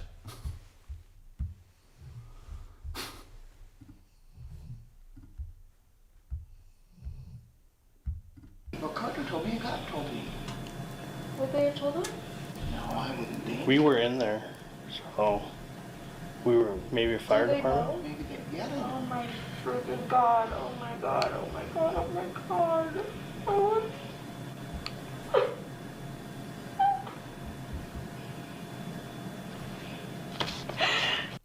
Yeah, it's so funny when you see rich people that don't dress well. I mean, it is funny, isn't it?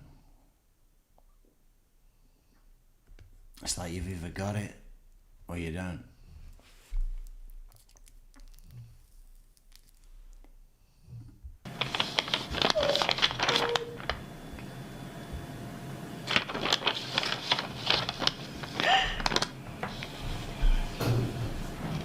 Oh my God. God, that number just kept ringing this morning, and I'm like, Yeah, because we couldn't find her phone. I thought somebody called from his cell phone, and then when you Google it, it says it's a spoof number. I'm like, what? I'm gonna go up here to these people. Mom, is the door... Where's the evidence? Yeah, I did have that idea as well, Lenny. That is a good one. Let me write it down so we don't forget again. Where is the evidence of coffee? Where are the coffees? We just changed the word at the end. Where are the coffees? buymeacoffee.com/true crime metrics. Enter your prize.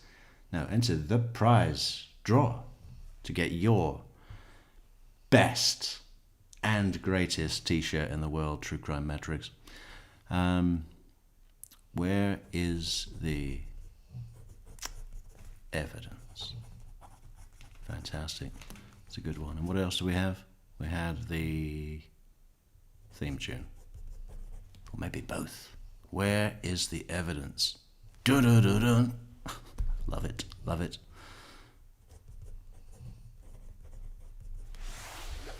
Door closed my room? Yeah. Yes, we- They won't let me. Is he still in there? So I'll explain to you what the process is right now. Because he was in good health and his age and everything like that, okay? Our medical examiner is going to come and do their investigation real quick, and then also our detective, just to make sure that everything's documented, correctly. And then from there, they'll explain to you what's going to happen. Most likely, what I'm thinking, because he has no serious health problems or anything like that. His age, most likely they're gonna take his body to the Oh my God. medical examiner's office just to make sure that there wasn't anything else. Okay. All right. Do you have any questions for me right now? No. He had allergy shots yesterday. Yeah, and that's what she was saying. Last night, when I was here. What kind of allergy shots? Do you He know? gets weekly shots. Him and his boy get weekly shots.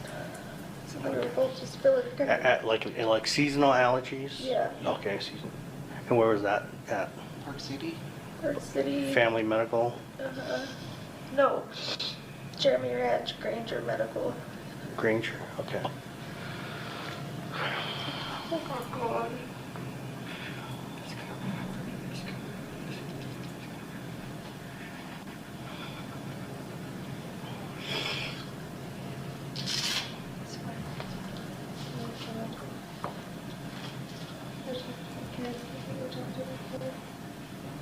I did. They're all watching TV. I said, you guys gotta go back to sleep. It's 4 o'clock in the morning.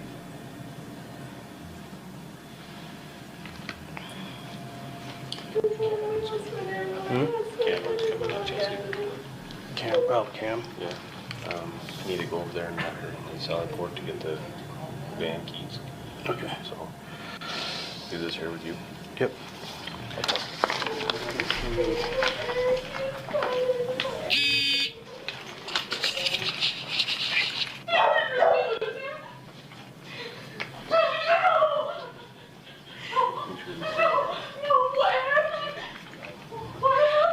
We don't know. We went to bed.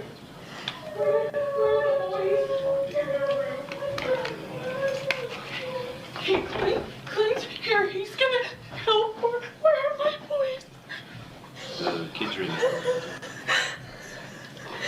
This is where's my brother? He's in this room. No. Do I see my brother? Can't see. Baby. Kouri, is there a way we could relocate your boys upstairs? Yeah. Because there's going to be a lot of traffic. Yeah, I'll tell her now. What? Wait, come on. Come on. Your cousin's not here to see you. Bob, come on. Come on, Bob. Say Bob. I love you so much. Come on, my sweetheart. Sweetheart. Come on, sweetheart. Come on. We're good now.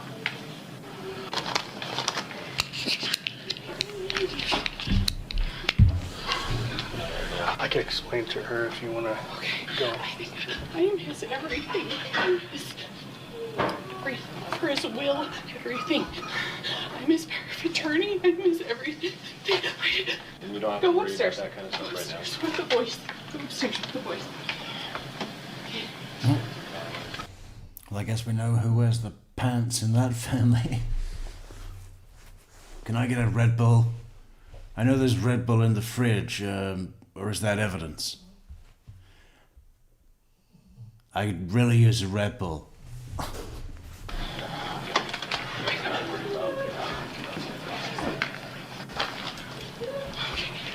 I'm sorry. This is No, it's all it's natural, okay? Just take a deep breath. Take a deep breath.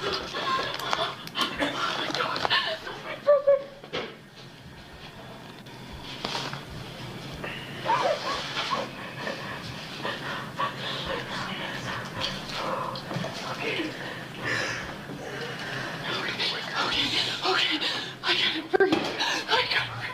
Oh my god, I gotta breathe. I just talked to him like a couple hours ago. I know. We were at the bathroom. Everything was fine. Everything was fine. And he just woke up and he wasn't breathing. He wasn't breathing. I went to bed. I went down to bed. It's over night. See, even here, when she's talking to the sister, all of those indicators, they're all present. What have we got now? Bring them up. Bring them up. Just.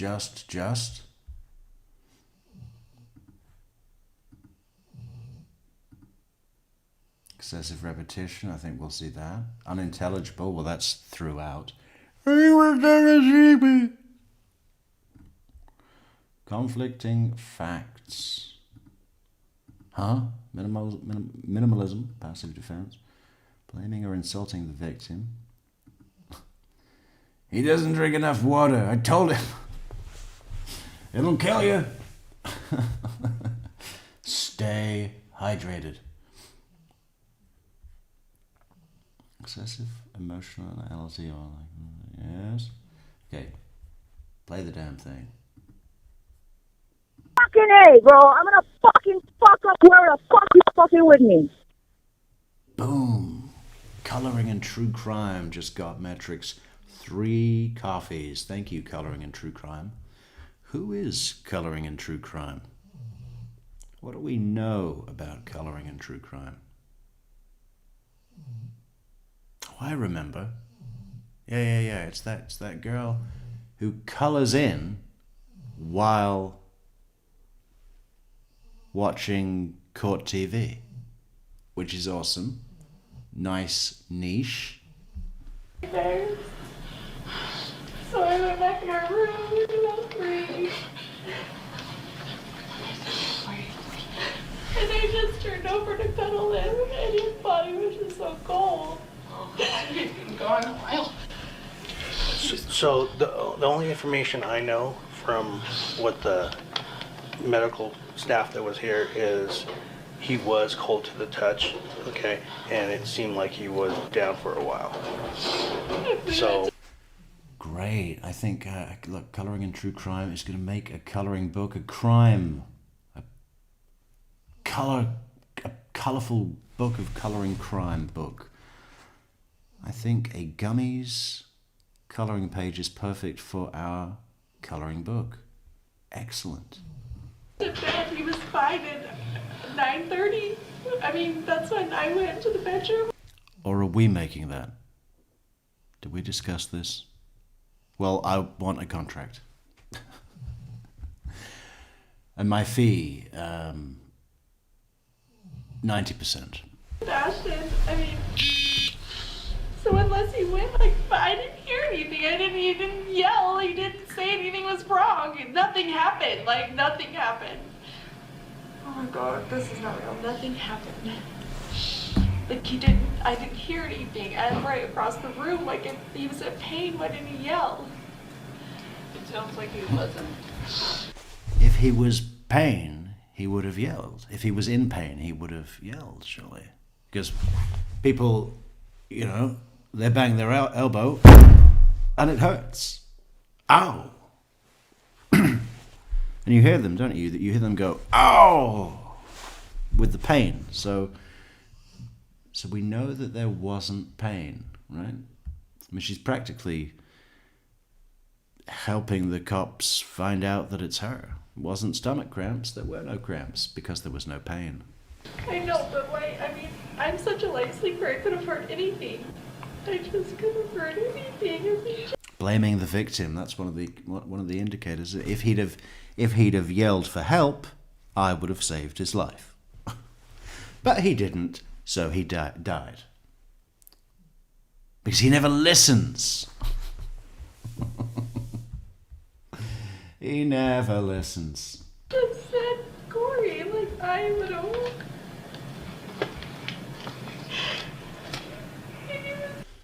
Boom! Thank you, Riding Shotgun, and welcome to the lucky t-shirt draw. Oh, beautiful.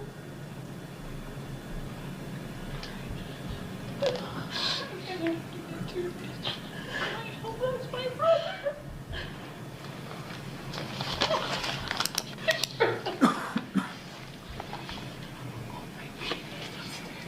I can't go talk to my mom says that they already know somehow, and I... Great. I'm here for you, though. Okay? You made it through this. Now, I don't know if we're gonna... What's mid-century modern about this house?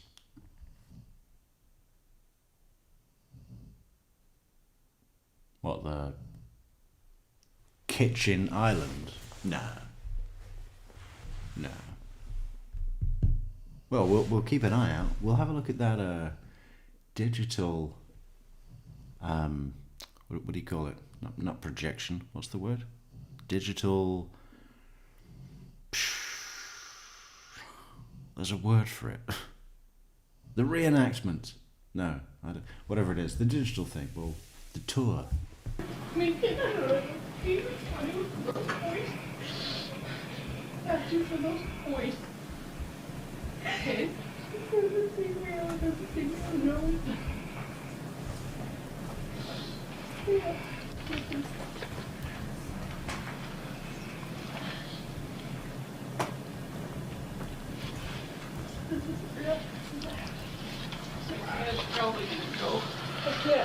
your dad. I can't talk to your dad.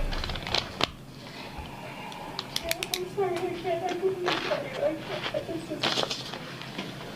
Okay, so what do we just have to look it up. What do we have to do? What's that? Is there anything that we need to do? So we're just going to document some. So there's some protocols we have to document. Like I explained to them, next thing is our detective and our medical examiner is going to respond to the location. Okay. They're going to do their investigation and document everything. Okay. And then most likely, because of his age, his health and everything else, We're going to do it by autopsy. most likely.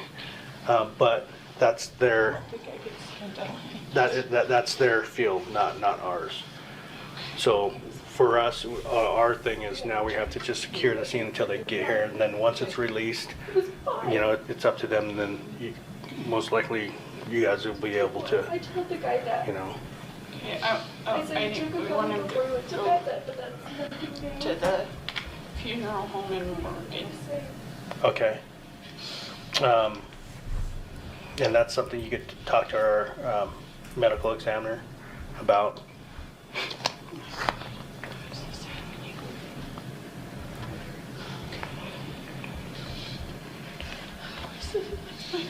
I mean, no, they take so all the time.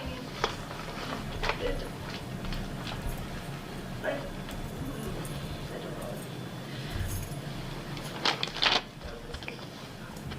What? Seriously, we were just laughing and joking. I don't talk about tomorrow. We were celebrating. We were just celebrating. You might have thought for what?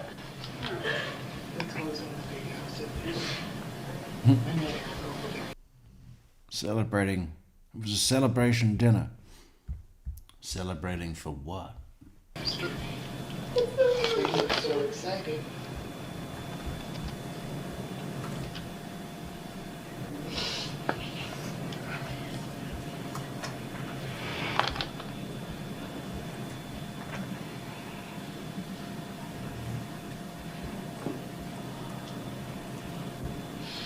Corey, you have nothing that you can take home?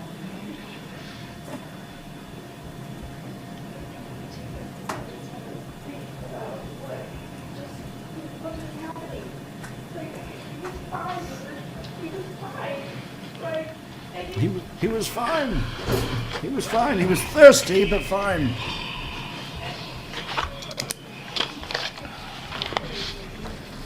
We were 9:30, 9:45. Like, I know. He said he's just hurt. I know. And then he's like, "Oh, let's have a drink and then let's go to bed." And I was like, "Okay." So we did, and then that was it. Good night, Ella. That was it. That was it. That's all I know. That's all I know. I love you. So cool. Did you hear that as well? The tone when she said that was it. It was very similar to Wendy's tone where she says, "Didn't think anything of it. I thought a tree fell up. Didn't think anything of it." We were 9:30, 9:45. Like, I know. I know. I know. And then Oh, that tone as well. I know. God, you know that was just part of her life, right? She'd do that all the time. like, "Oh, let's have a drink and then let's go to bed." I was like, "Okay." So we did, and then that was it. Good night, Ella. Good night, I love you. That was so good night, I love you. You were so cold. You just were so cold. So cold. So I went to the closet and I got a winter scarf and I wrapped the winter scarf around his neck and maybe I pulled it too tight because he was so cold. I figure, even though we're in bed, wear a scarf. I sit there.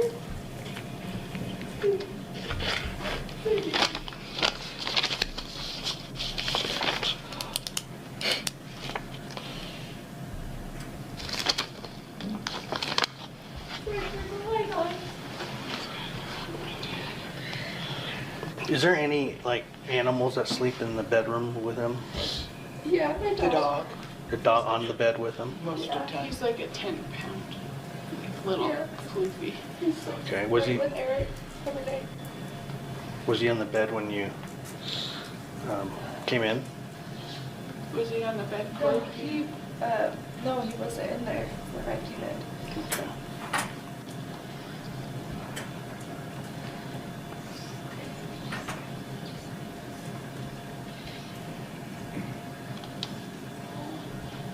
Is your dad on the way, Katie? I don't I even don't know. know. He called me, and I just like screamed, and everyone woke up, and then we're here. I don't think he can even function, Kouri.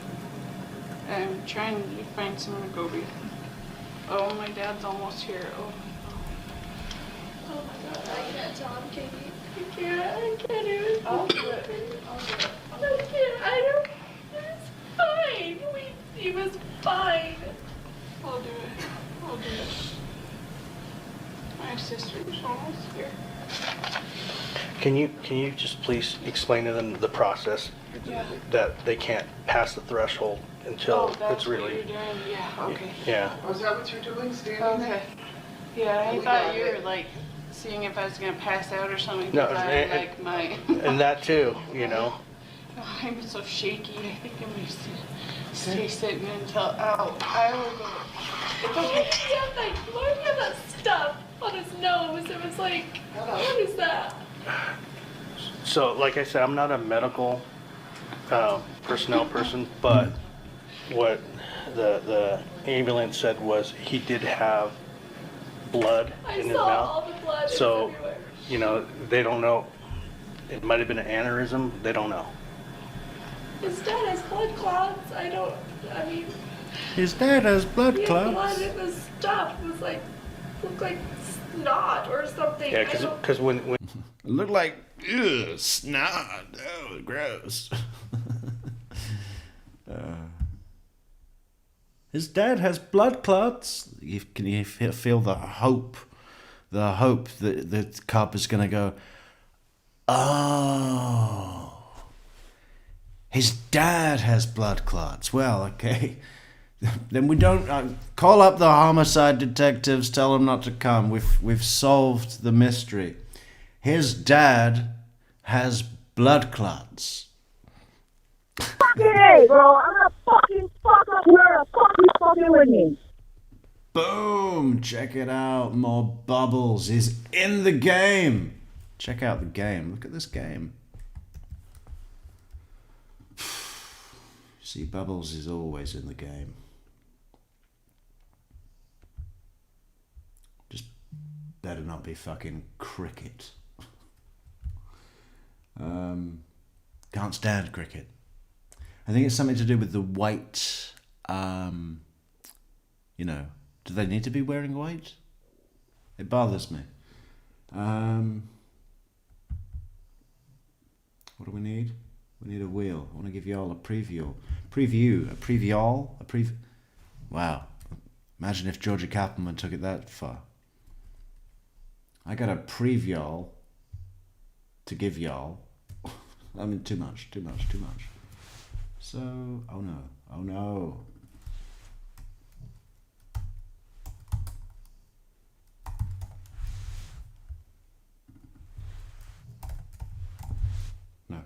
No.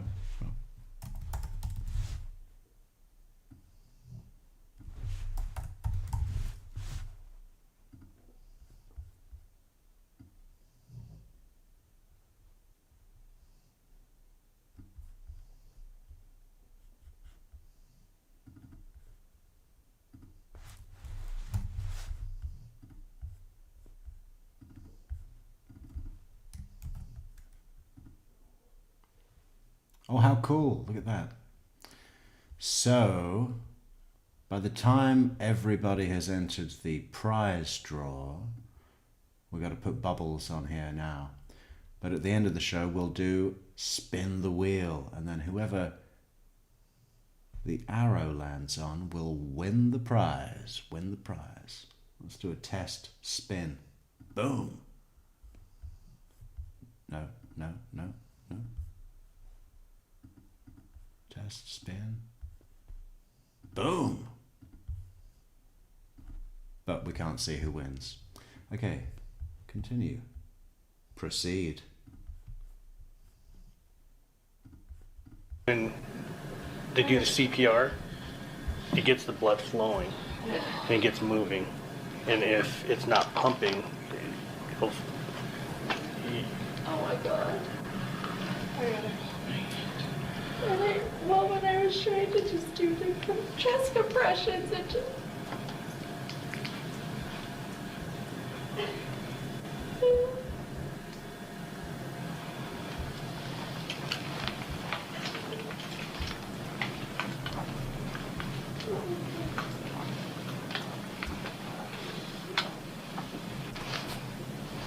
Does he have an aneurysm? So Kouri, does he have any other medications except for that? He has high cholesterol. Where would he keep his medication? Our house, not for that. Our house cleaner, she's cleaned. I can't find where she put anything. But he doesn't take his Lyme's disease doctor just is weaning him off of his Lyme's disease medication, so he's just taking vitamins for that. It gave him something like for the pain because it causes him to, it just burns his body, so he has pain medicine. And Is it that green bottle? I honest to God don't know. I don't know. That was the one I found in his bag that he just took to St. George because we just went to St. George. I would assume that, but if that looked old to me, I'm sorry, I don't know. I'm sorry.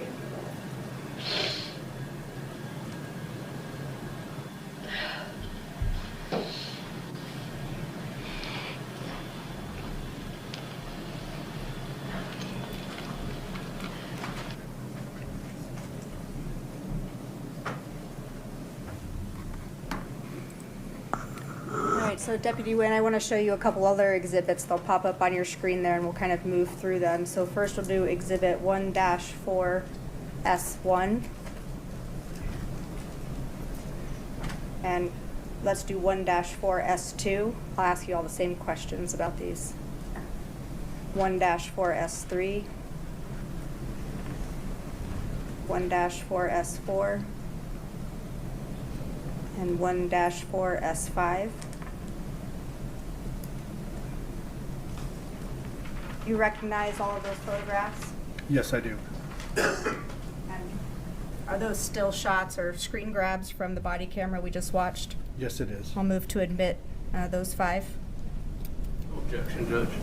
1-4S1 through 5 are admitted. Are we publishing to the jury? If we could, please.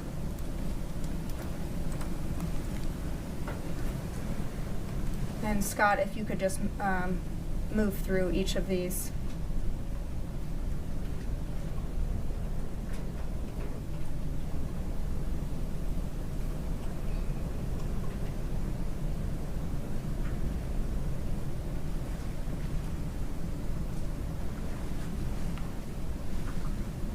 Now, if we could bring up Exhibit 2-41 for the witness. Do you recognize what kind of document this is? Yes, I do. What is it? It's a voluntary written statement that we provide. And whose name and signature is at the bottom? Miss Kouri Richins. Okay, I'll move to admit. Well, we watched this already the other day. I mean, but wasn't there a fuller version of the 911 call? That might be harder to find. Well, let's go back to today, right? A lot of catching up to do there, but not that much because it was a very short day. How fast can we get through it? I think we should put it on 125 again. That was a very good option yesterday. Very good option. Probably one of the best options. that I have ever heard about, seen, or utilized. The record. So when you all execute a warrant of a home, do you tell the people in advance, hey, I find her hair really bothers me. Just because I find it's distracting. I'm thinking, why did she do this? Why did she do this? She knew she was coming into court and going to be on TV, and she still came like this? FYI, we're going to be at your house at 9, and we're going to be searching everything you own. Do you do that? I don't. No. No. As a matter of fact, it's important for searches to be done well and done professionally, that the person not know they're coming, right? Correct. And you guys actually take pretty extreme steps to make sure the person's not tipped off that you're about to search their entire house, right? Correct, but just to clarify, I am not law enforcement officer. I'm not sworn, so that's up to the detectives. I appreciate you making that distinction. I will not suggest otherwise. But you are certainly a critical part of the search process, right? Correct. And why is that? I'm there to document everything and photograph, collect anything of importance. So really, I mean, you're like the hub of the whole search, right? Like everything's coming to you that they find in that house. Correct. All right. So I know you're not a sworn officer, maybe you don't carry a gun, but you sure are important to the search process, right? Correct. Okay. So knowing that and knowing your role, you would never tip someone off that you were coming to search through all their personal belongings, would you? No. And is there any reason that you all believed that Ms. Richins knew in advance you guys were coming to her house? Objection. Calls for speculation. Well, let's find out if she has any knowledge, Right. and then we'll know whether or not it's speculation. I would just ask like a more precise question. I think and I'm not picking on Ms. Nestor, but I think it was you all, and I think we just need a little more. Can we just limit the Detail. question to Yes. Ms. Gibson? It's a Southern thing. Yeah. Y'all is just in my Okay. I'm my not blood. picking on her. I just wanted to be clear. I'll try not to say y'all. Would you restate the question and limit it to this witness? I'm happy to. I will try to keep y'all out of my vocab, but it's hard. It's deep in there. Well, I guess Georgia Kappelman's not moving to Utah. They don't allow you to say y'all in the courtroom. Is that what just happened? Because if that were true in Florida, probably Georgia Kappelman wouldn't even be a lawyer, and all the Adelsons would have walked free. I think Utah needs to update its policy. It was precisely because y'all was allowed in a Florida courtroom that the Adelsons went to prison. We owe it all to that one little word. Word. Well, two words, but made into one. A conjunct. Did you have any reason to know that Ms. Richins either suspected there was a search coming or knew there was a search coming? Not that I'm aware of. Okay. So what steps did you, not y'all, what step did you take to prepare to go to that house that morning on the 13th? I just made sure I had enough equipment to bring to the home, whether it be packaging, tape, property seizure forms, stuff like that. Was there a debriefing prior where all the officers and you talked about how you were going to approach the home, how you were going to approach Ms. Richins, what the plan was once you got there? I believe there was a briefing beforehand, yes. Did you attend that briefing? I don't recall, but I believe I was in there for part of it. Okay. And how many officers were planning on being at that search, to your recollection? I couldn't put a number on it. I'm not sure. Rough estimate of how many people were in that debrief? I'd say at least 5. Okay. And when you all got to the scene, did you drive your own vehicle? No, I drove a evidence van. And how many police cars do you remember being at the scene that morning or throughout that day? I don't recall. I'd say at least a couple. When you arrived on the scene, was Ms. Richins in the home? I don't believe so, no. Did she at some point return to the home, or were you not even involved in that process? I don't believe I was involved in that process. So you never even saw her that day? I don't believe so. At any point were you asked to go check on the items that were in her vehicle when she was stopped that day? No. So you don't know what was in her truck the day that she was pulled over? No. And no one ever asked you to, like, say, hey, these items were in the truck where she was removed from during our search? I don't believe it. So, and just to clarify, you're referring to the April 13th? Yes, all these questions are the 13th until I switch, okay? So no one asked you to inventory any of the items in her personal vehicle? No. Did the search warrant cover the vehicles in the house? I believe there were 2 vehicles inside the garages that were included. I'm unaware. I wasn't part of that part of the search during her stop, so I'm unaware. Okay. Do you remember the weather that day?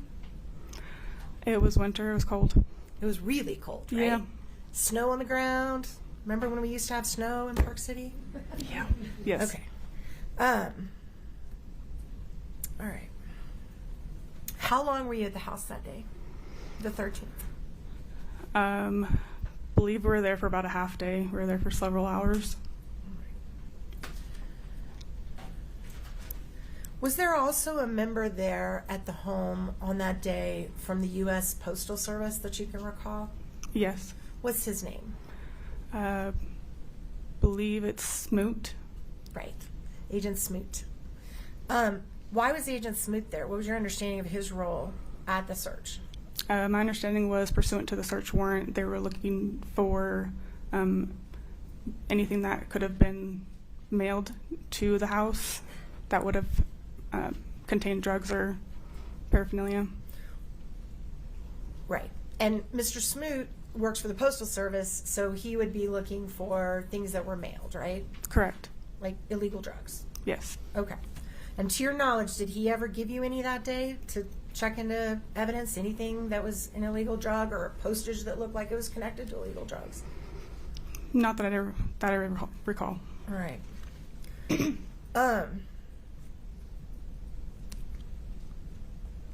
Was it your understanding? You okay? I just need some napkins. Sorry. Oh.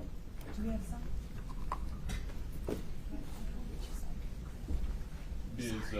Nestor, I have a scheduling conflict at 9:30.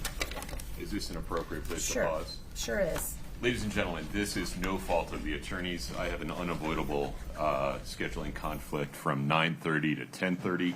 We didn't want to lose all of that time this morning. We have gotten as much done as we could. We're going to take a recess.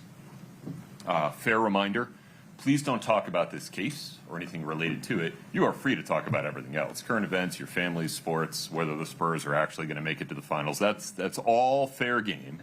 But please, no talking about... God, that was a bit cheap, Judge, wasn't it? Throw in a football reference. Is that a football team? The Spurs. The Utah Spurs.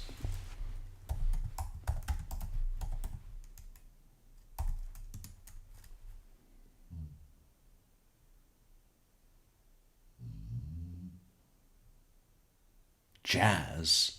The fuck? It's a jazz festival. Oh, the San Antonio Spurs. Okay, that makes more sense. And Utah Jazz Festival. Good. About this case. You are allowed to use your personal devices during this recess, but do not use them to post about the case or to do... Thank you, everybody. How would I know? I like American trivia, but I don't give too much of a shit about sports anyway. So I can name all the state flowers. Any research, and please avoid any social media or other reports about the case during that time. Thank you for your patience. I promise we'll get back on the record as soon as we can. Please rise for the jury.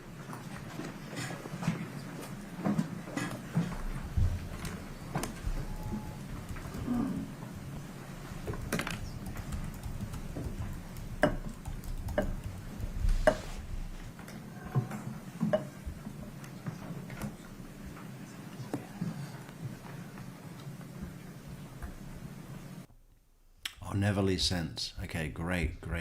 Discord. Thank you, Neverly, for the for the link. Where is Discord? Right here. Everybody join Discord. Where's that link? Because it's a new, fantastic Discord. It's building. Where is... yes. Right here. And free. Also free.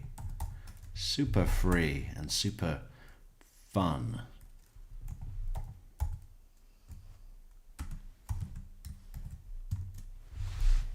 Free fun. Fun that costs you nothing. Well, clean version. Well, this is the one I played earlier, isn't it? Yeah. It's the same one. We can play it again. Folks, have a seat, please. Ms. Gibson. Right now? Sure. Why not, he says. Why not?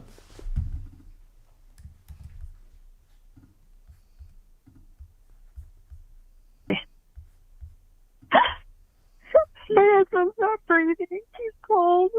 Okay, what's the address?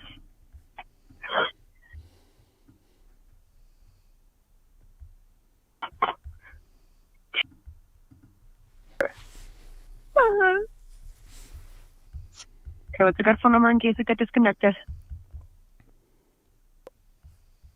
671 4587. Okay, it's going to be in Francis.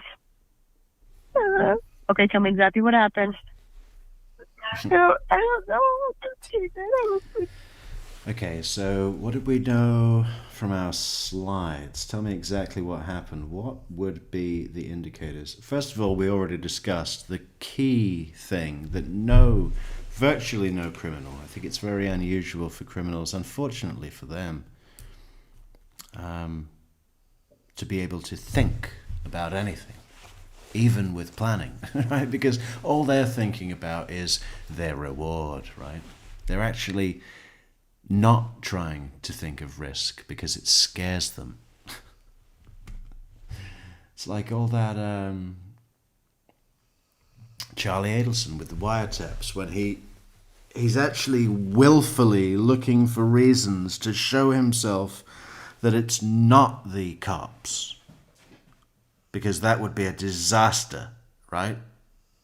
So he's got this reluctance that actually forces him to ignore clear indicators that it is the cops. And you got to think that if it is, you're better off knowing that than not knowing it. You know? But the thing is, you got to pretend, or no, you got to make yourself believe that you want to make this call. Acts like you're just about to fucking run on stage and do a great performance of Macbeth, right? Macbeth. You've been training for Macbeth, studying those lines, dress rehearsal, and tonight's opening night, and you just fucking boom, fired up, right? Ready to go. Yeah, you got to put on the 2012 Obama Iowa speech. You know, that gets everybody moving on both sides, right? on any side, on no side.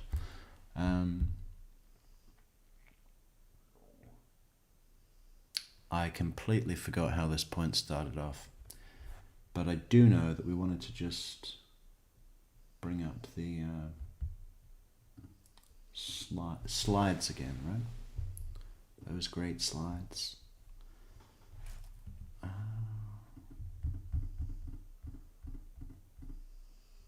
But I forgot what we were looking for. Let's just play the video. With my kids. Okay, I can't Oh understand yeah, that's your. it. That's it. The indicator of how to be clear, right? How to be clear. How to look innocent. What's the indicator? Innocent indicators.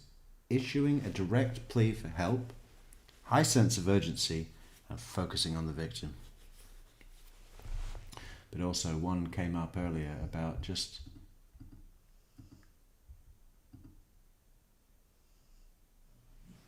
that's one. Tell me exactly what happened, right? And she is incapable of doing that. Probably because that was a question that she had not anticipated. And that's another thing you've got to do. You've got to put in the hours, and you've got to think of every anticipated question, even ones like 100. You don't know what they're going to say. Tell me exactly what happened. I can imagine that being a question that Kouri did not prep for. I need you to take a deep breath. What's going on? I don't know. I was sleeping in with my kids. I just came in the bed, did our bed, and I turned over. And I think he's cold. He's just cold. Who's cold? My husband. I turned the light off. And he's not breathing? He's not breathing? I need you to confirm it for me. Is he not breathing? No. Okay, we're gonna. Can you do CPR? No, I don't know how. You don't know. I'm gonna tell you how to. Are you willing to do CPR? Yeah. Okay. Yeah, I don't know how, because I'm a fucking useless little child playing at being a professional. Yeah, no, I think I'd like to get into real estate. So why don't we start with a house that's worth $3.9 million? Because we've got too much talent to start low and build experience. We're exceptional, and we win. It's a very Adelson way to go about doing business, isn't it? Yeah. It's like I was telling someone today. If you're opening a restaurant without ever having worked in one, you need your fucking brain examined. Yeah, I'd like to be a chef, so I'm going to go and get a job at the Ritz-Carlton in Paris. Yeah, my first job. And I want to be the head chef. Okay? Where's your microwave?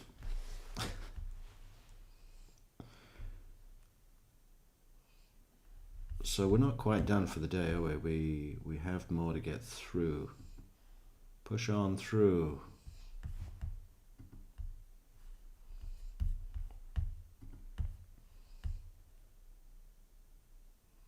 So there's a recess, and then, was that it?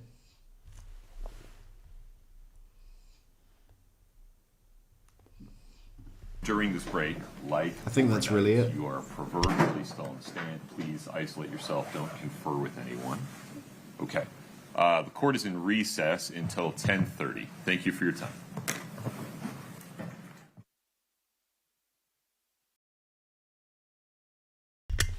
But they don't appear to come back, so I think that might be it.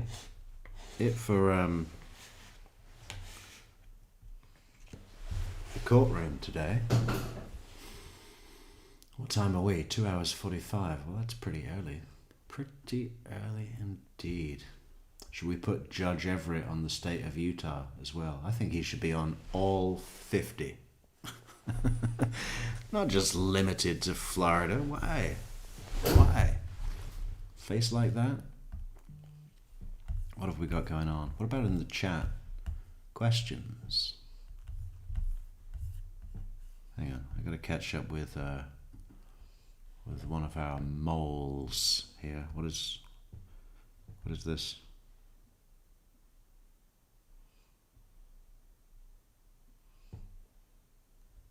The book. Okay, right.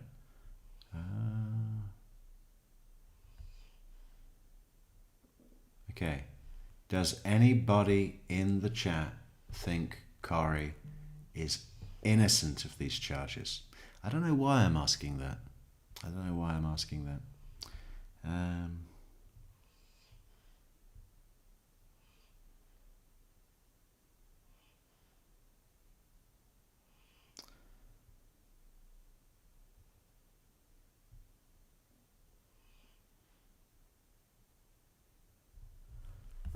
Right. Well,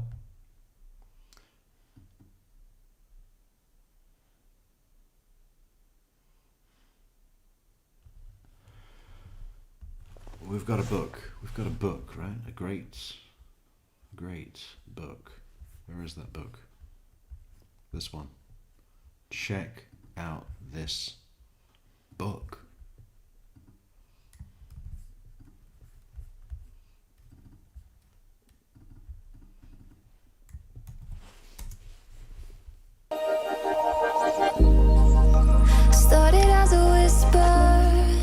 Are You With Me?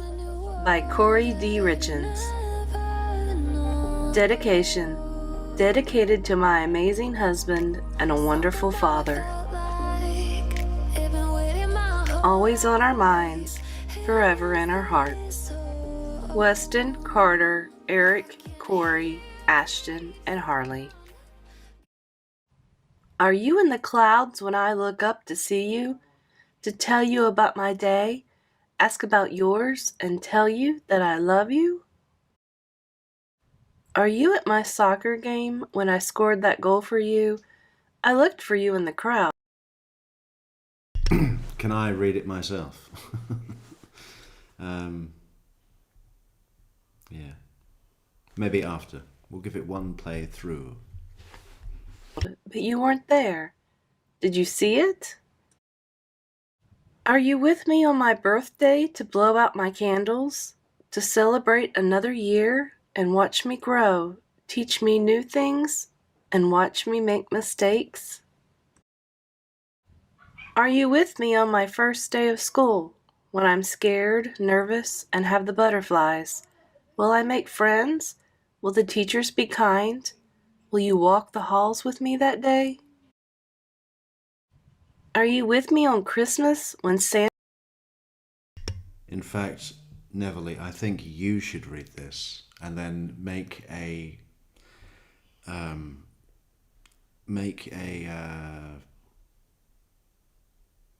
comment. You know, a comment seems.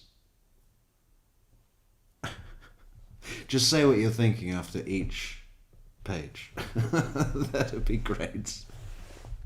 Santa delivers my presents when I rip through them as fast as I can because I can't wait to see what's next. Did you see what I got from Santa? Are you with me when I'm sad because I miss you? When I'm thinking about you and wondering what we would be playing today if you were here? Are you with me when I'm happy? When something exciting has happened? Can you see me smiling and my heart so full? Are you happy with me? Are you with me when I'm in danger and I'm scared? When my palms are sweaty, my heart rapidly beating, and I need you? Are you there with me to make sure I'm safe? Yes, I am with you. I am with you to listen about your day and tell you about mine. I sit next to you while you talk with my arm around your shoulder and my head on your head while we talk together. I am with you when you scored that goal for me. You could. The whole thing creeps me out to fuck. I just, you know. And the horrible thing is, like, I can remember a children's book with illustrations. I mean, I can't think of one right now, but if I saw one that I had when I was really young, I'd recognize it and I'd go, oh, look, you know, and I'd have an emotional response, perhaps. I mean, you know, if you can believe it.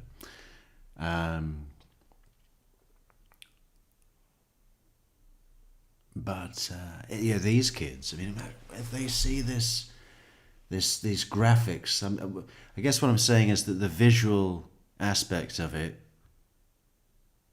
is makes it even more evocative to take them back to this place of trauma, right? Whatever happens to those boys when they grow up,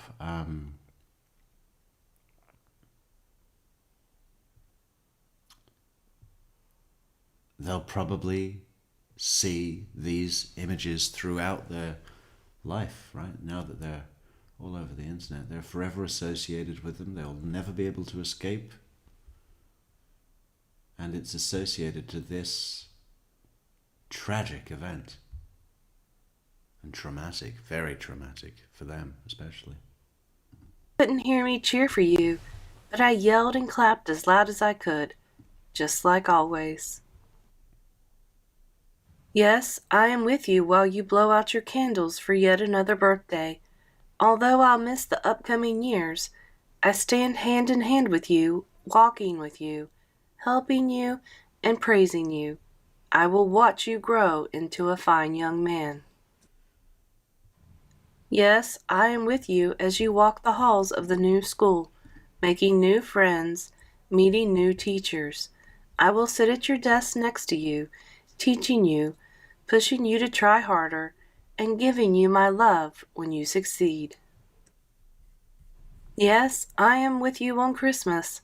I'm in my Christmas pajamas, drinking hot chocolate, and I have the glow in my eyes watching you open your gifts. You can't see my smile, but it's there. I'm here, and we're together. Yes, I am with you when you are feeling sad, when your eyes are full of tears, your heart is empty, and you miss me. I am wiping away the hurt, holding you in my arms, and telling you I love you. I am here with you. Yes, I am with you when you are happy and you are so excited your heart could burst. I am next to you, smiling, proud, and holding your hand. You can't hear me whisper, but I do tell you that I love you. Yes, I am with you when you are scared. I am holding on to you to give you the courage to stay strong and brave. I hold you to make sure you're not alone and to remind you everything will be okay. I hear you when you speak to me and ask me how I am, and to tell me you love me. I watch down over you, embrace you, feel you, hear you. I gently reply, I love you too. I am here with you every day, every minute, every second. Although you cannot see me, I am there. It's me in the wind. I'm the chill you feel. It's me, the feeling as if someone's with you. I will forever love you, my sweet. This is lifted from the poem, what is it? 1,000 Winds That Blow. I am the diamond glint of snow. I am 1,000 winds that blow. What is it? What is it called? Do not stand at my grave and weep. Baby, until we see each other again. Yes, I am with you.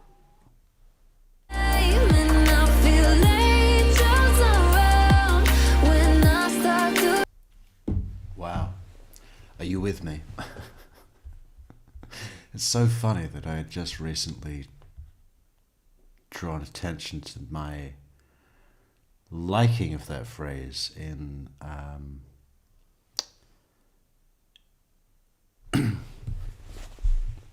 in whatever manipulative prowess that you need to apply.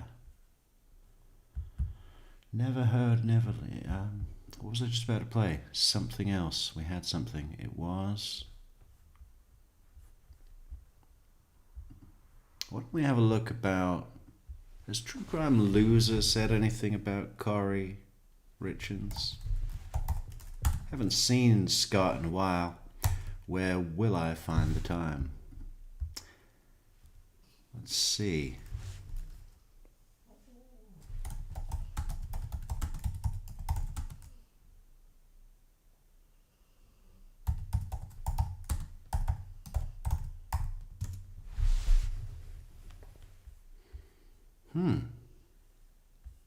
Surprisingly, it doesn't seem so.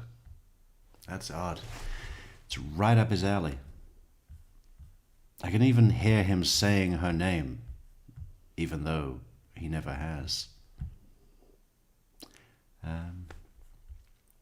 Okay, about this prize draw. How many people have we got in this prize draw? Because we've got 7, but 1, 2, 3 of them are moderators.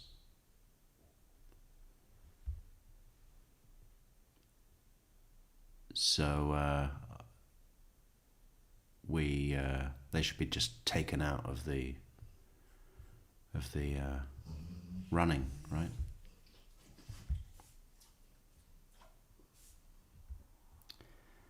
Are you sure you want to switch to advanced mode? Advanced mode provides customization where you can open it.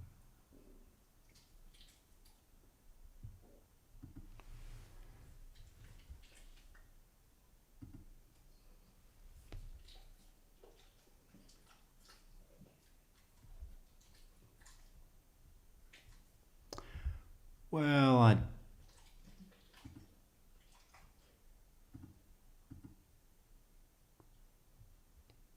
Oh.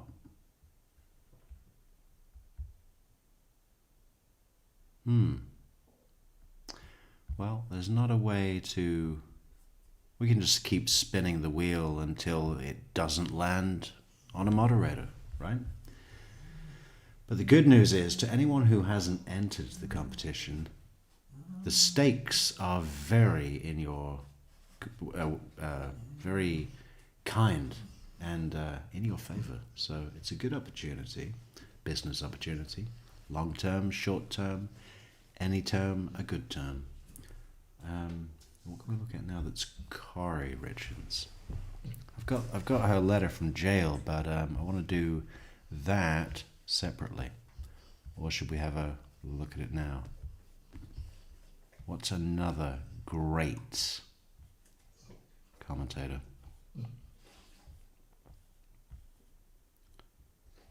Who has been covering this?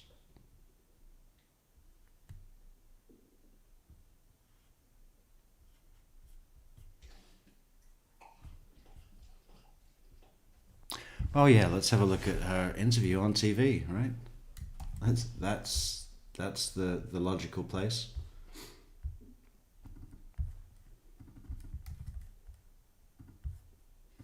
Parent as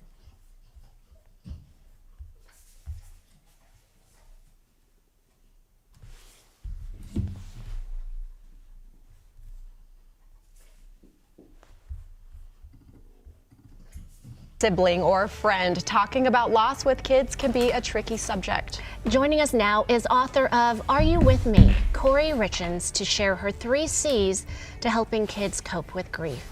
And Kouri, I want to start with your story. What happened in your personal life? So my husband passed away unexpectedly last year. So it's March 4th was a 1 year. Unexpectedly by anyone else?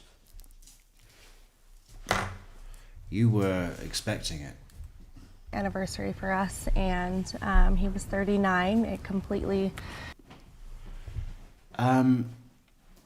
So, for me, of course, we've been over the Wendy Adelson It's funny, isn't it? I mean, that they've both given a TV interview about a book they've written. Okay.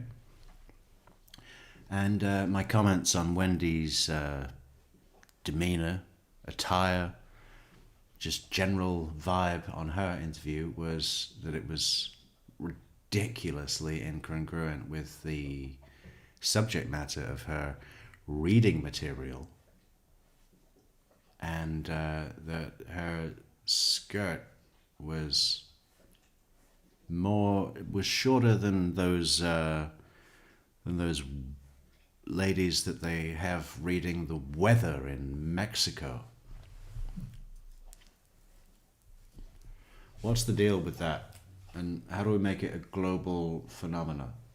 There should be a competition. It should be like Ice Bucket Challenge, right? A Mexican weather girl texts two other weather girls from different countries and says, I challenge you to dress like a stripper on TV and do the weather report. And then on it goes, right? And pretty soon we'll change the world, okay? The future is bright. The future's clear. But with Kouri Richins, it's different. Ridiculously casual. Hair.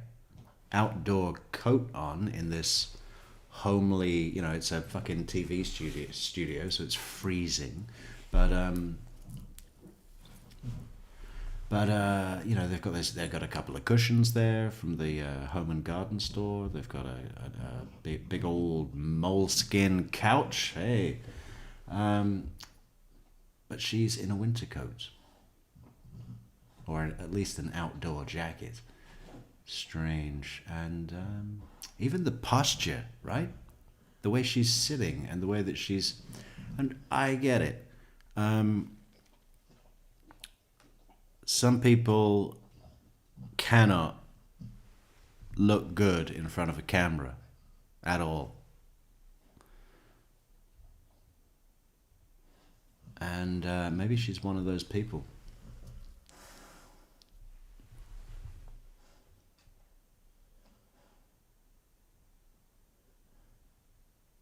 I mean, the vibe I get is that she has just been called in off the street, right? I mean, it's like, hey, look, we've grabbed a member of the public, and they're going to tell us about how much their weekly shop costs. Where do you shop? Tesco? Okay, well, if you shopped at Asda, maybe you could get a 40% discount and buy a new jacket. It looks like she's just been brought in off the street, but this would have been planned, and she probably went through hair and makeup as well. I mean, you go on TV, that even as a guest, there's a little place where they bring you on and just make sure you're not going to shine on TV. Skin shine. Hey, look, we got another great entrant in... Is that a word? Is that the word for someone who enters? An entrant. I need to check. Entrant. A person or group that enters or takes part in something. Yes, good. We've got another fantastic entrant, Samara. Good luck on your t-shirt win. Parent, a sibling, or a friend, talking about loss with kids can be a tricky subject. Joining us now is author of Are You With Me? Kouri. Look at her eyes, even. I mean, her eyes are darting around. And okay, she's back straight, right? Which is funny because she's almost slouched in the other shot, in the other angle. And she's the only lady there with her leg crossed. The other two are knees together. Interesting. Is that a Utah thing? I'm surprised that one on the left is allowed into the temple wearing that. What does the bishop say about that? hit me, baby, one more time. Richins to share her 3 C's to helping kids cope with grief. And Kouri, I want to start with your story. What happened in your personal life? So my husband passed away unexpectedly last year, so it's... Yeah. Bet she practiced that in the mirror this morning, didn't she? So my husband passed away by accident and unknown circumstances. Completely unknown. No results, autopsy. Major drug problem. Yeah, so he passed away. March 4th was a 1-year anniversary for us, and he was 39. It completely took us all by shock. And we have 3 little... 39. Great age. Great age. Great age. Well, as long as I make it out of 39, I guess I did better than Eric, right? Better than Eric. Just gotta stay away from those crazy fucking head case women.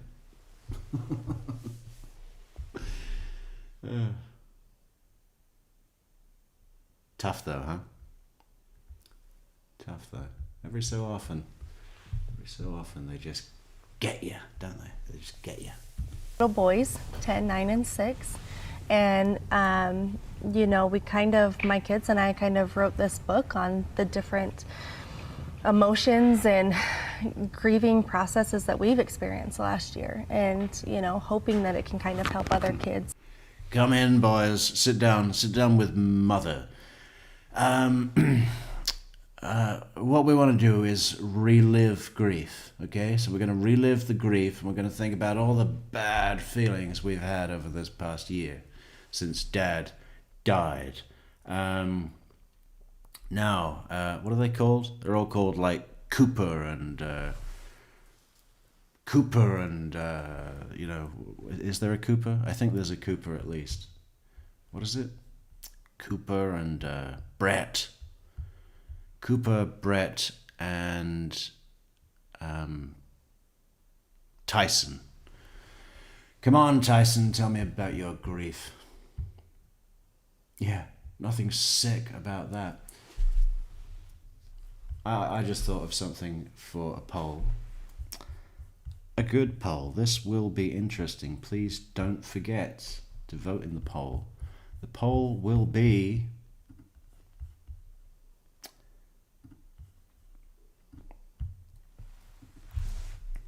Was writing the book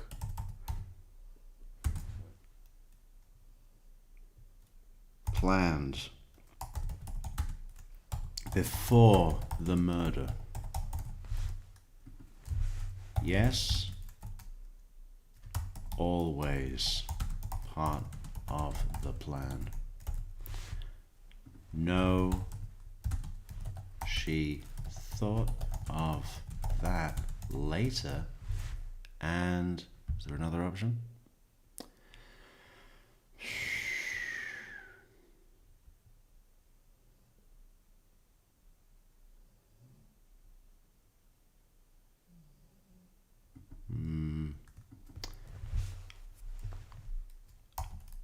A friend suggested it to her.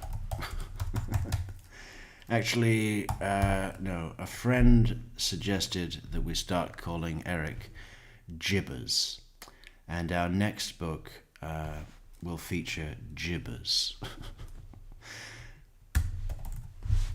Okay, boom, vote in the poll, and don't forget to hit that goal. Look, we got 50 minutes. We need 1 super chat every 10 minutes, and today everybody who enters the prize gets a prize if you win, but moderators don't win.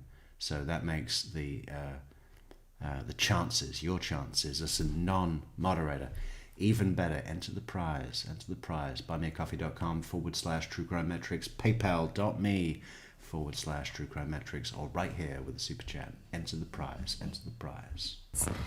You know, deal with this and kind of find happiness some way or another. And to make sense and process, I'm Yes. sure. And I'm Yeah. sure you felt that going Mhm. through and trying to explain it and articulate it for you and your boys. Yeah. It's probably what the bishop gave her as a penance, isn't it? I want you to go home and try and make sense. Try and wear something that makes sense in the temple. Okay? And process. I want you to process. Read the Book of Mormon again. Yes, exactly. And so I've done, I'm new to all of this, so kind of doing, research and reading books and things to try and understand, not only how to grieve as a widow, as a wife, but also, with my kids, how to. There was a time recently when I caught myself saying that, oh my God, I just did it again. I did it again right there. I was just about to say, I think I've moved past that. I don't know. I have not noticed it in a while. Thank you for bringing it up, writing. Have I stopped doing that? Or am I saying, every time I can't think of the words. How to help them understand what just happened. And what I have kind of found is, as I mentioned, it's kind of the 3 C's is how I visualize it. And it's, connection, continuity, and care. And it's, Connection, continuity, and care. Or what would the 3 C's actually be for Kouri Richins? Conniving, cunning, and I think we can all find a third, right? Do we need to say it on air? We're looking for sponsors. BMW are just about to show up any day. I'm not saying cunt on air. Making sure connection is the major one, and making sure that their spirit is always alive in your home, and memories are always brought up, and doing things that your loved ones love to do, whether it's riding bikes or their favorite dinner. Well, I'm pretty sure he loved to be alive better than being dead. Yeah, let's make sure that we do things that our loved ones love to do. And just constantly, talking about them. And Kouri, do you mention at dinner, here's Dad, or Dad would like this meal, or Dad Yes. would, Yeah. let's bring Dad on a bike ride? Yeah, exactly. And it's, explaining to my kid just because he's not present. Yeah. Or maybe when your nanny comes to pick you up, she could take you on a bike ride with Dad. Yeah? A long ride. A long ride. And, maybe if I slip her an extra $10, she can really make sure you're tired when you get back so you can go straight to sleep. But with Dad, because he's here, he's with you.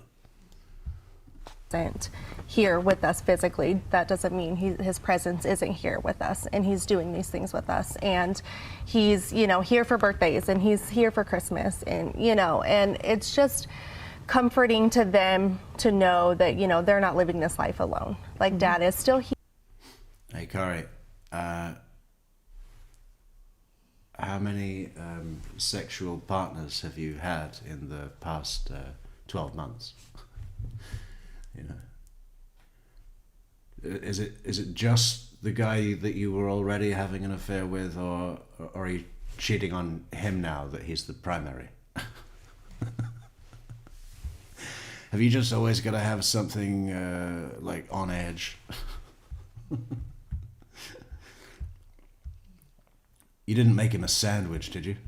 Here, it's just in a different way, a different version. Well, I opened up your book, and one of the first pages I saw is a little boy. It looks like he's standing in a hallway at school, and he's saying, "Are you still here?" Yes, yeah, and it's, and that was like the first day of school, and, all the nerves that kids face on the first day of school with new, and just hoping, Dad, like, walk with me, like, help me get through today, like, give me the strength to do that. And it has found, it's been a lot of peace for my kids. to, to really remember that in the back of their head, that they're never alone, so. So you actually wrote this book with your children. I did. Mm-hmm. And it's only been a year. How did you process and go from processing death to, I need to write a book and help others? I just watched the struggle that my kids were going through, and I actually, Hey, Kouri, how much did you charge for the book to help others? What was the recommended price point of your book? Was it less than $69.99 plus shipping? Because it's about helping others. So we helped them. They need to send us $100. I went on Amazon and Barnes & Noble and trying to find something that we could use to cope at nights. Nights are the hardest, it seems like, for everybody when, dealing with anything. But I just wanted some story to read to my kids at night. And I just could not find anything. I couldn't find anything that really, suited them or helped them find comfort and peace. And so, I was like, let's just write one.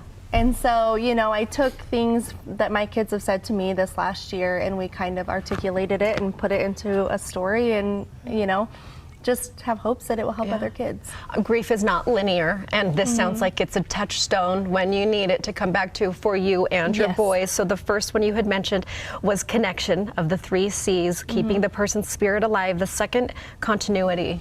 Yes, and that's, just making sure you're trying to stay, as much as you can on routine, and, whether that's sports or pick up and drop off from school or community activities, just, trying to stay in a routine as much as possible.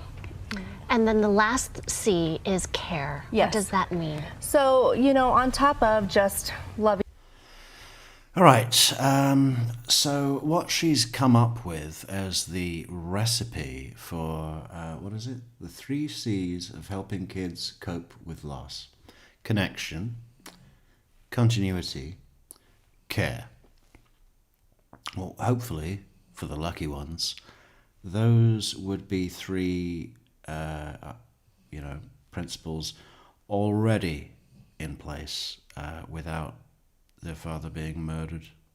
I mean, do we need to be taught? Is there like a Kouri Richins class where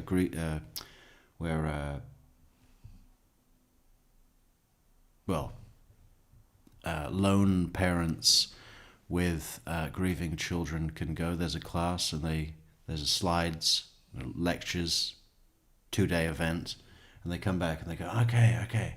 So when I get back home to my grieving kids, all I need to do is show them connection, continuity, and care.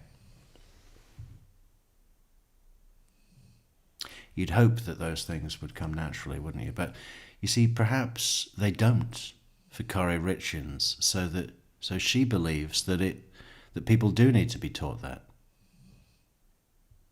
How to be a human being.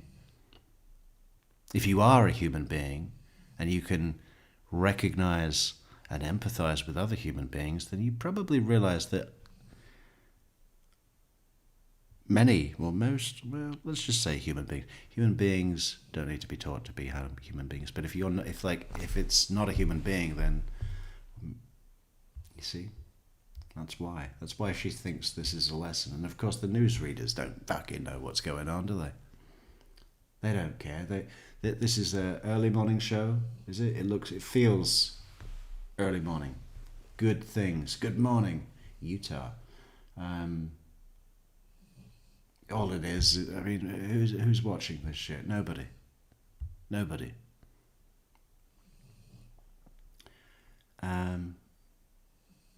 So it doesn't matter. I mean, they're not going to go on here and say, well, that's a bit fucking obvious, isn't it? Is that all you came up with? Have you sold many? Fucking Savannah Guthrie's going to come up here and say, so how's the book? Sold any copies? Oh, well, hang in there. It'll pick up. You'll see. Okay, I'm going to go and test drive the new Aston Martin. Good luck with the book. Your kids and hugging them and kissing them and, you know, extra cuddles and everything. I think it's important that I've learned to really affirm, you know, their feelings. When they're mad or they're sad, you know, it's just that affirmation of, I understand, like, that you are up. When they're mad or when they're sad or when they're bad. What about when they're bad? Does she scare them? It's just, you know when your mother says to you, fucking wait until your dad gets home. You fucking wait until your dad gets home, and you spend the whole evening shitting yourself, right? It's like this looming threat, and you know she's gonna amp it up, right? He's just gonna have her version, isn't it? But what does she do? Is it like, instead of that, is it like, you want your dad to go away forever? Even the ghost dad? Because he'll go. Or do you want him to come with you on a fake ghost bike ride with your fake dead dad ghost? You want to keep your ghost? Be good. Now go to your fucking room. Upset, you know, because of this. Like, let's talk about it, you know. And so I think really it's not, you know, it's the emotional and physical touch of it, but really letting your kids understand that you know why they're feeling. You see, people have been talking about Kouri's detachment. You know, she's just, people have been calling her empty, the empty vase. The empty vase, so broken with nothing inside, right?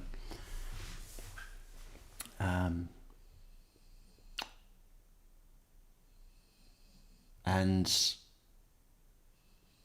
I think part of her problem is that she knows that people don't warm to her, right? She knows, she feels, neither of these women like her. Of course, they're being polite and smiley and cordial because you know why? They're on TV. There's zero connection, even though that's one of her 3 C's. And she knows that she's not well liked, but insists on acting as though she is well liked. Yeah, and sometimes that can work in your favor. Look at Wendy Adelson. Look at Amber Heard. It doesn't mean everybody's going to dislike them.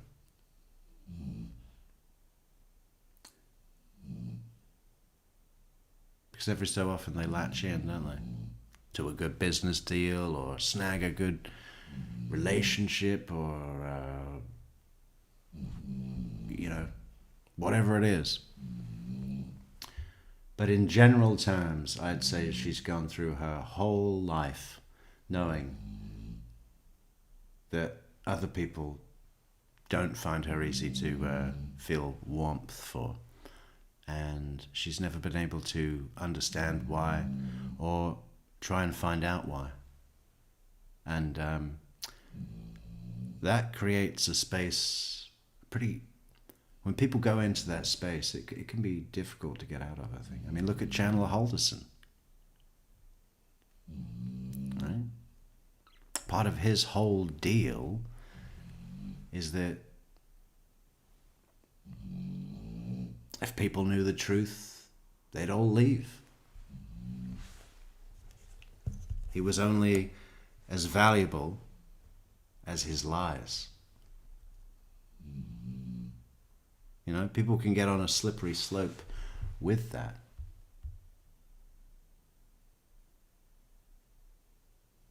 And how do you help someone with that issue? I don't know that you can. Because part of their thing is not accepting that. Part of the symptom of that is that there's a total denial of it to the point of self-delusion. Right? Consciously, she probably says, oh, I'm great with people. People love me because I'm a little, and I'm like a little. I'm small, and I'm womanly. well, she's quite boyish actually, isn't she? In courtroom at least, but you know, you can tell that she makes an effort, and she's got nice fucking lotion and hand soaps, right, and conditioner. She makes an effort on her appearance, even though she's a very poor dresser. No natural flair, no charisma. But that's the thing, isn't it? Because it's not necessarily the clothes. Someone else who was well liked did find other people did find it easy to warm to, could wear the exact same clothes as Laurie. It could be her twin sister, but if they're good within themselves, they might look all right. They might look good. If it's a really charismatic person, it doesn't fucking matter what they're wearing, right? So, yeah, I mean, that's my impression of her general issue that unfortunately spiraled into a murder. Or so it seems.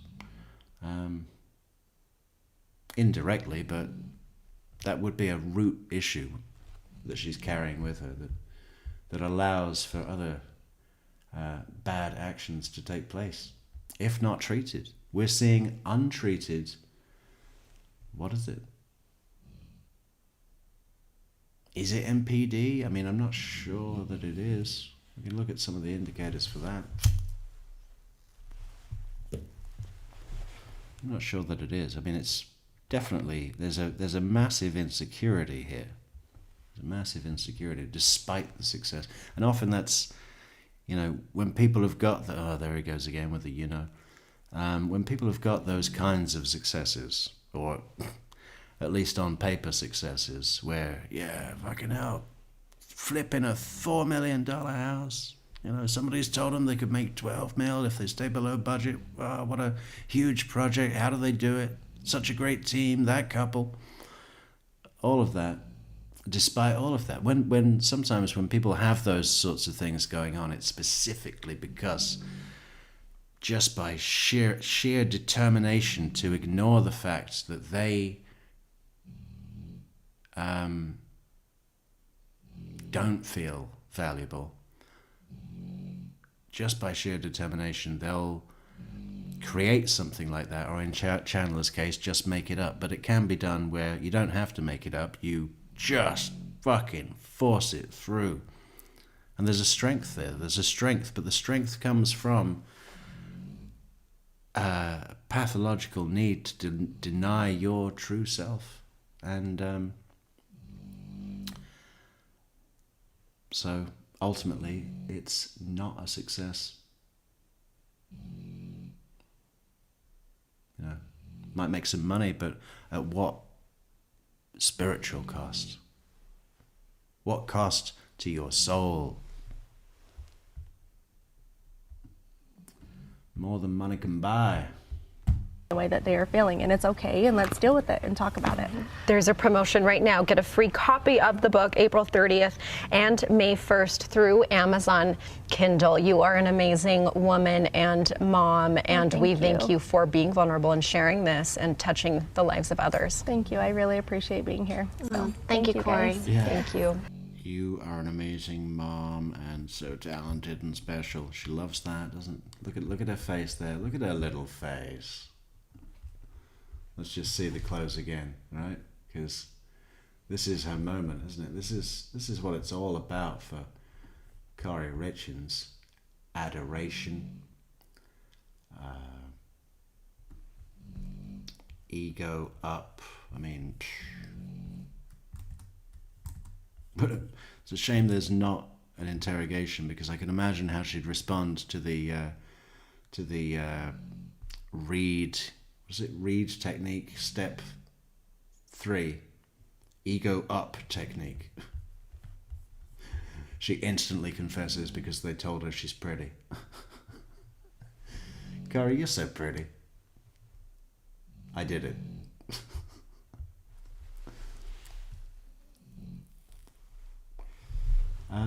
So we just wanted to play that last couple of seconds again. Okay, and let's deal with it. or they're sad, you know, it's just that affirmation of, I understand like that you are upset, you know, because of this, like, let's talk about it, you know. And so I think really it's not, you know, it's the emotional and physical touch of it, but really letting your kids understand that you know why they're feeling the way that they are feeling, and it's okay, and let's deal with it and talk about it. There's a promotion right now. Get a free copy of the book. She actually repeated herself there, didn't she? She you could tell she lost her bearing and then stalled quite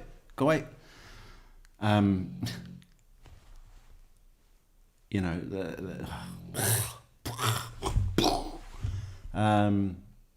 quite not terribly. I've seen worse stalls. She was able to grab something to have as a sort of tangent while she realigned her footing. Got, you know, refound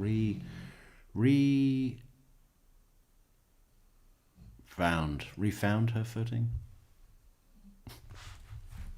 I understand like that you are upset.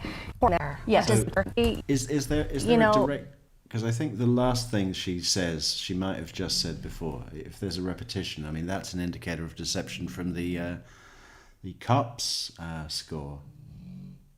scale.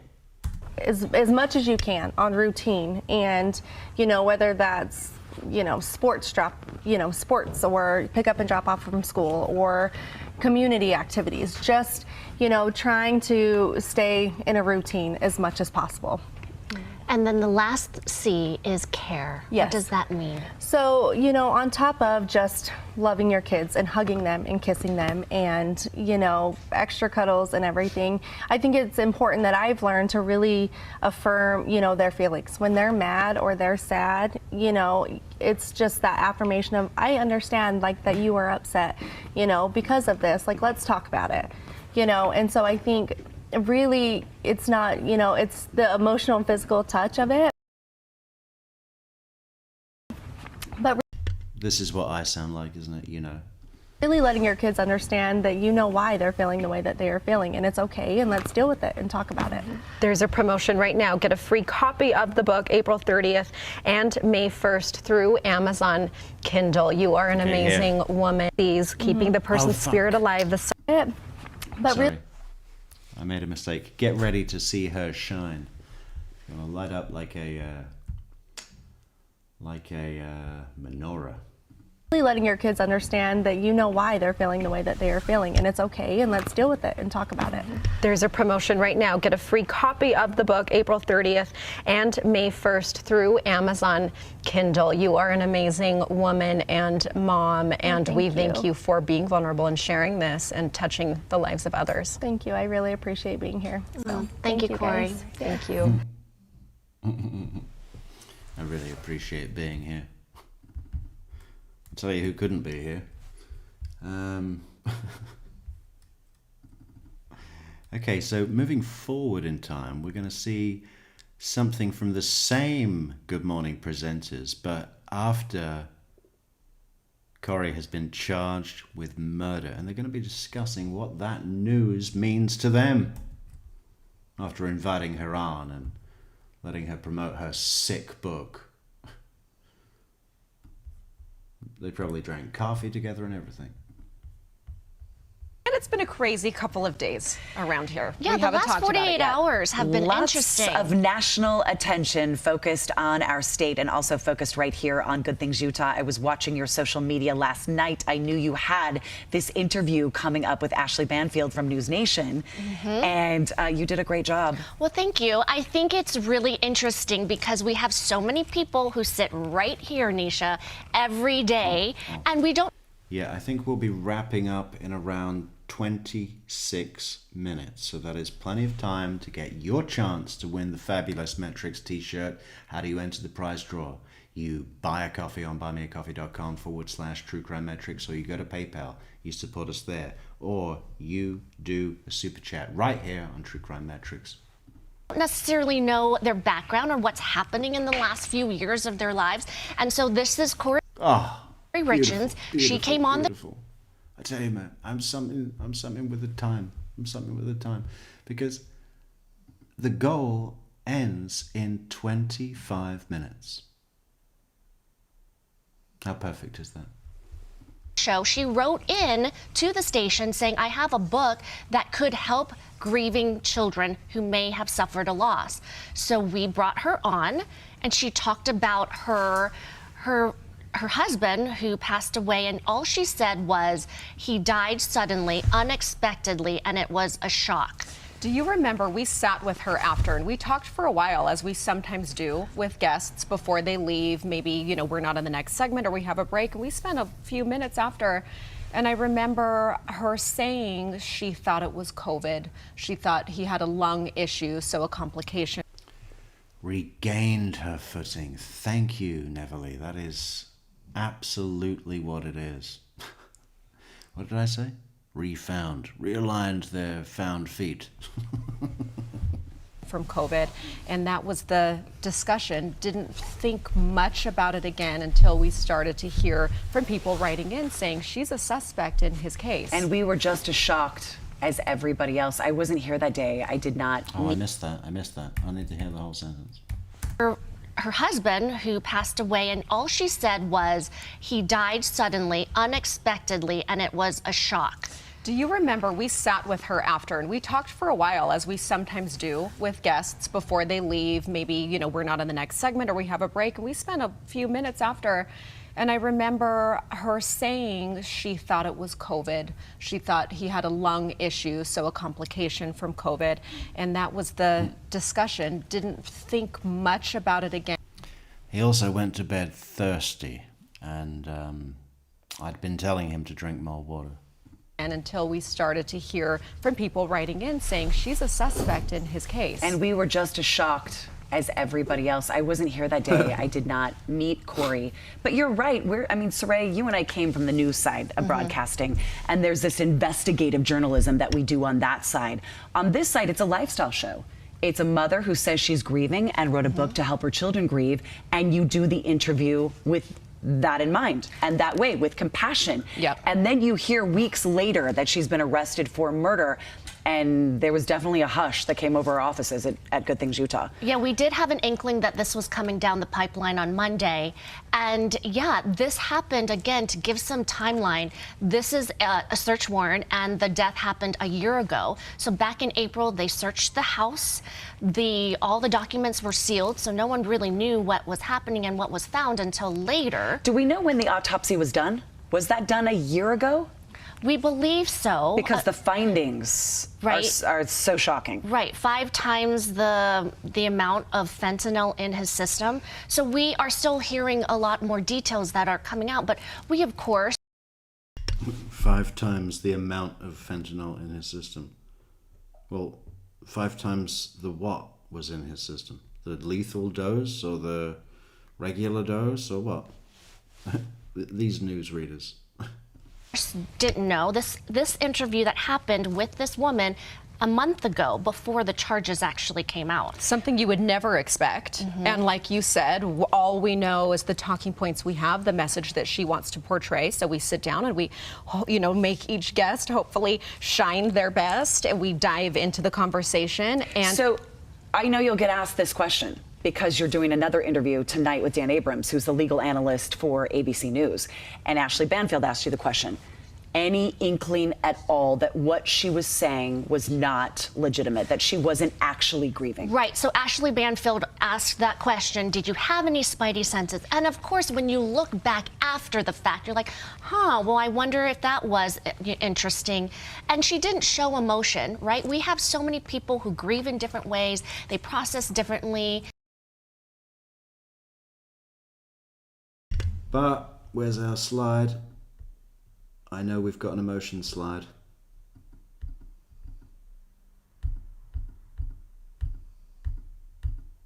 Oh no. Green. Excessive emotion or lack of emotion. And sometimes with Kouri it's too much, and sometimes it's not enough. But it's never just the right amount.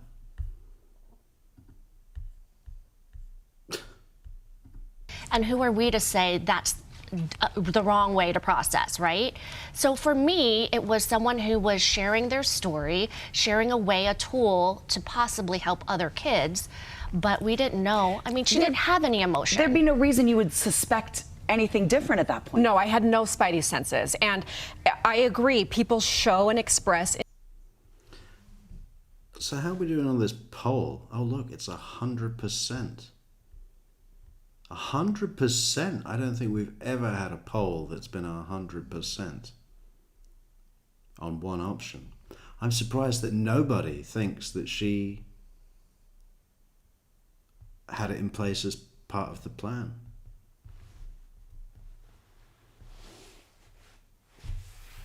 I'm not sure what I think. I don't know. Wouldn't surprise me. I wouldn't be like shocked. But with Amber Heard, part of her deal was that she wanted to be a spokesperson, probably because she knew that the acting thing wasn't for her. I need another career. I am not good at this. So I'll be a spokesperson for domestic violence and travel around the world increasing awareness by saying things like, I woke up one morning and I smelled the smoke. Oh my God. Even that job she couldn't do well. Oh, Amber. But there was a desire to stand on a platform for a force of good, a benevolent force, right? Free, charity, awareness, help.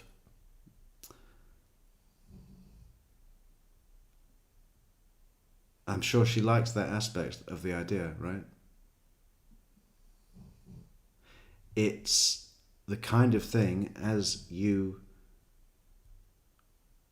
can see by her having a news interview, that it's a good business decision, isn't it? It's a good reason to get on a news network. It's what would that be called in a normal business? It's I don't know. It's a reason to talk about. It's good publicity, isn't it? And that kind of business decision, it seems from what I know about Kouri's ways that she's been doing these businesses, is really something that she would like. You know, she'd get that. Because it feels like a cheat, right? And she loves to cheat.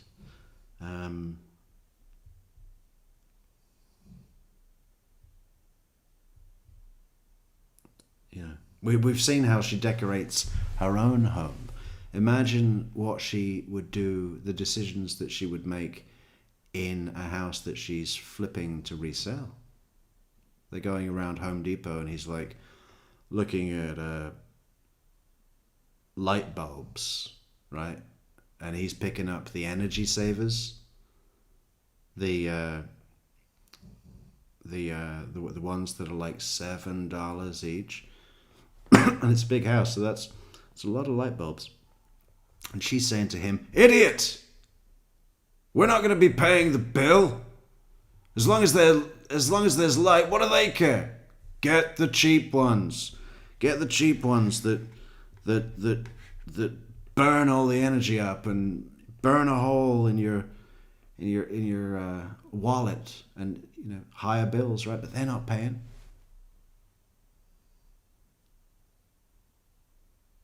Now, I know that people that buy luxury houses expect those sorts of details to be in place, right?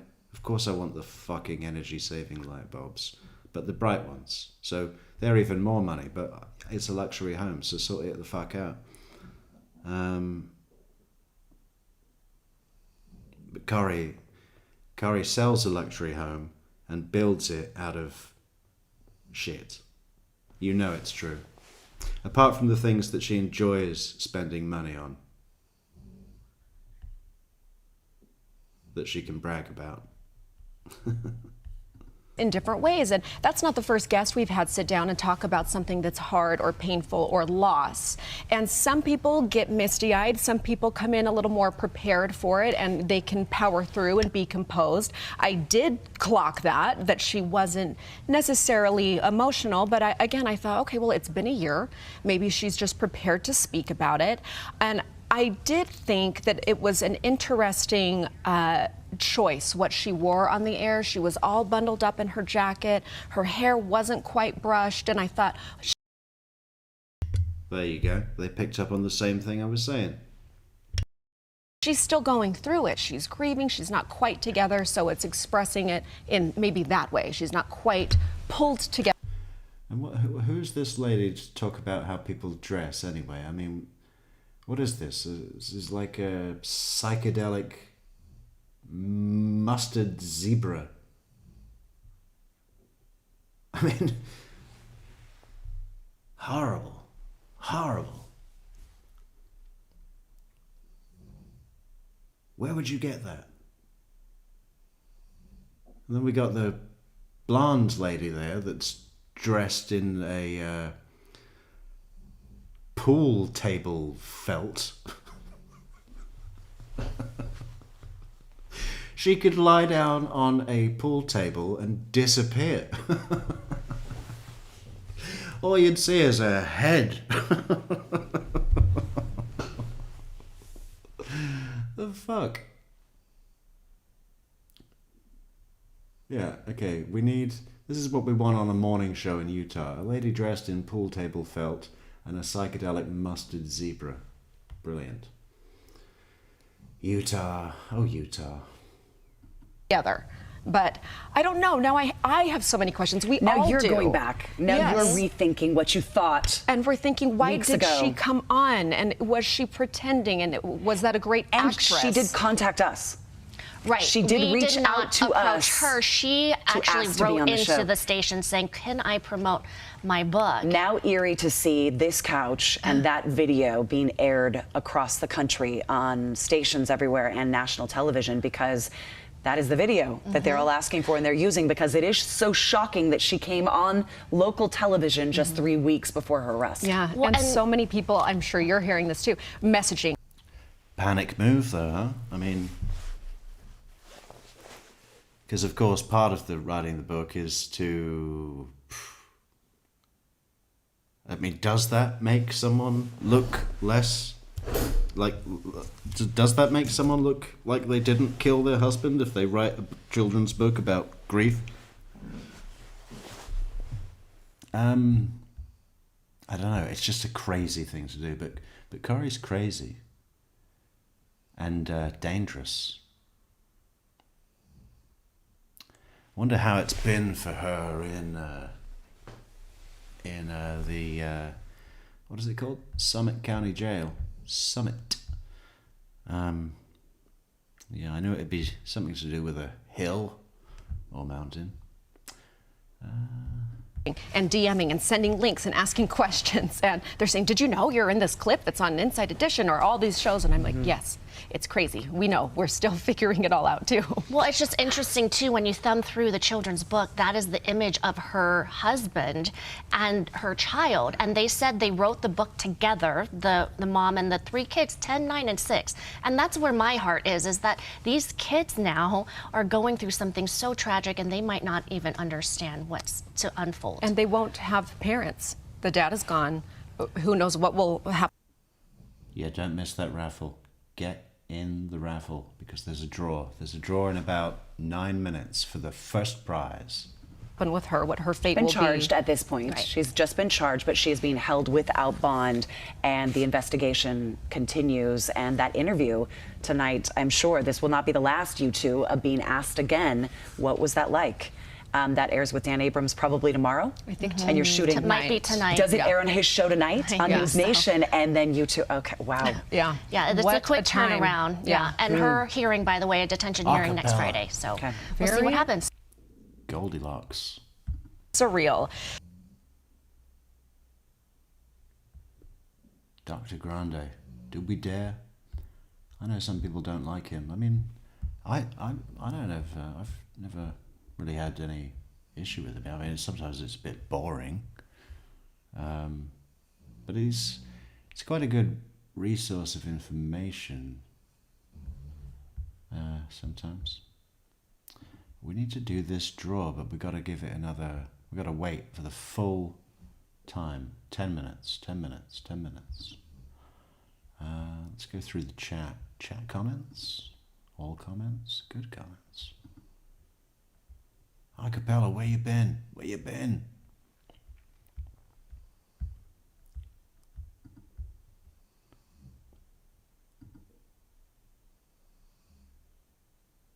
She was speaking Greek to power. Oh, I like that. I like that. I spoke Greek to power. Democracy is something that we get from the Greeks, along with the name Stavros and the dish moussaka.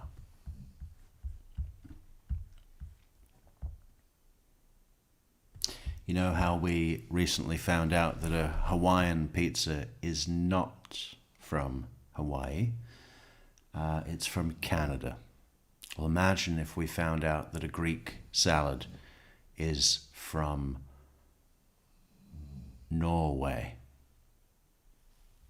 Turn your world upside down.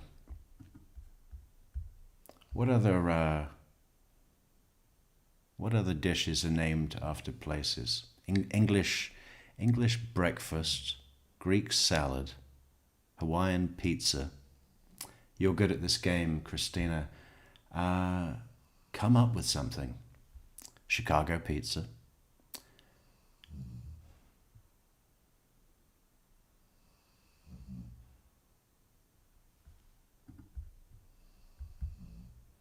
I don't know if we should do pizzas, because there's a lot, aren't there? There's Chicago, New York, Roman. Yeah, that's no good. Pizza's off the table. Dishes with places in the names. I bet there's fucking thousands.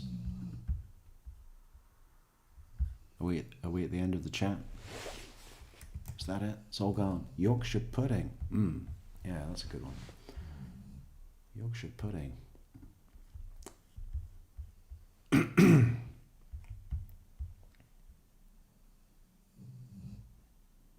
I'm trying to think.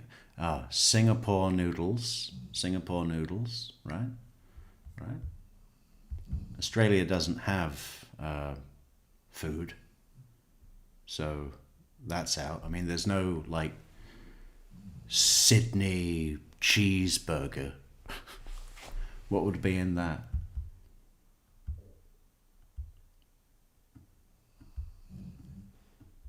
It's just a bun.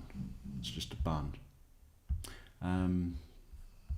Baked Alaska. Ah, nice, nice. Our first answer with the name of the place at the end of the dish. Manhattan clam chowder, New England clam chowder. Well, we could do this all night. So, did we get everybody in the draw? Is that it? Should we do the draw? I've got to make the spinning wheel. Spinning wheel. Unless, I mean, we could go on or do another show. Maybe we should do Brian David Mitchell. We'll come back on. We'll do another show. And we'll do Brian David Mitchell, because we got cut short the other day when my phone company said, turn him off again. Turn him off again. He won't learn. Aussie pizza. No. No. Is that a thing? Let's check. Aussie pizza. Are there any restaurants in the Kouri Richins story? Because I like to have a look at restaurants.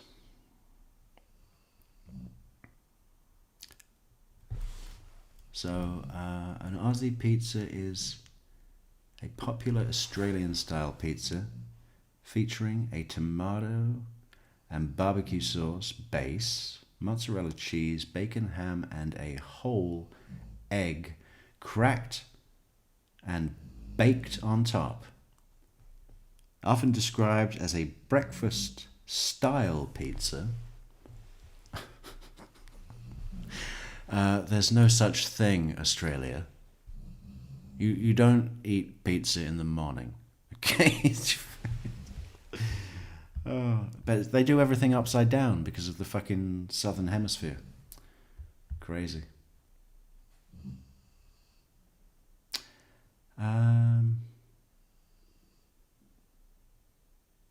Often described as a breakfast-style pizza, it may also include onions, mushrooms, or peppers. It is a staple on pizza menus in Australia. Wow. And we can put up a picture.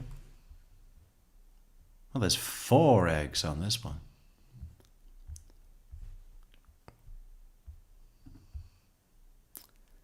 Yeah.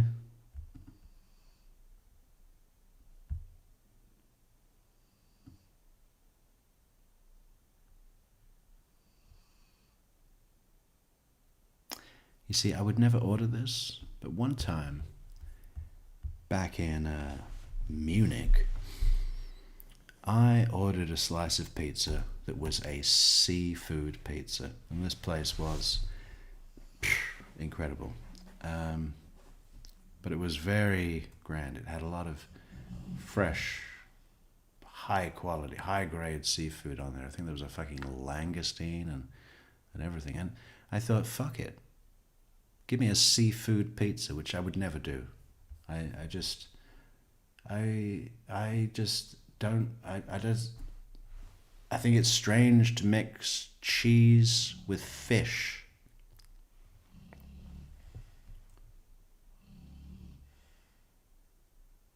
Especially melted cheese. But anyway, it was incredible. I mean, fuck, what a great experience.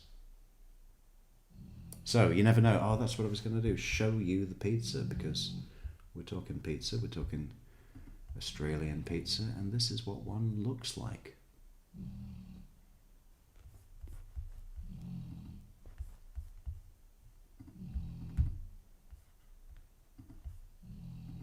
Right here. Now, I suppose that those could be quail's eggs.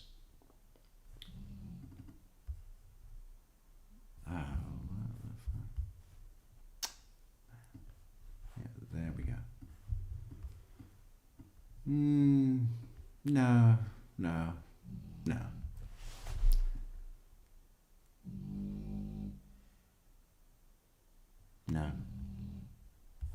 Definitely not at breakfast. Just have a fried egg sandwich with no cheese. Easy. Maybe put a bit of bacon on there. But only on Sundays. Okay, so we need to generate our wheel. Or is there another great Kouri Richins video? Oh no, we need to do Brian. Brian David Mitchell.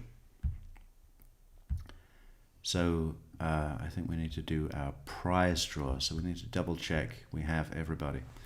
Who is entering the competition? We've got Riding Shotgun, Christ in a Rose, Spacey Dove, see?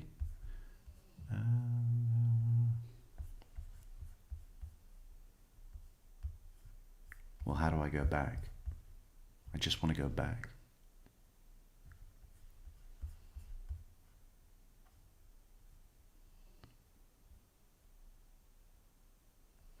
Well, that's good. So we've got Spacey, Spill, Just Suze, Colouring True, Christina, Red Sugar, More Bubbles, and Samara. We need Samara as well, right?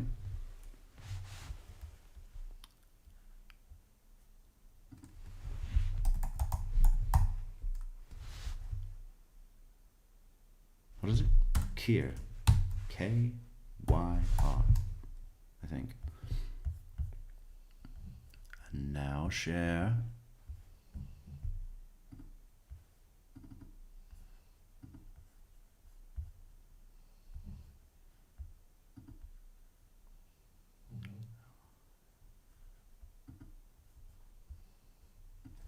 And because we're so, immersive, we get to watch this super cool wheel.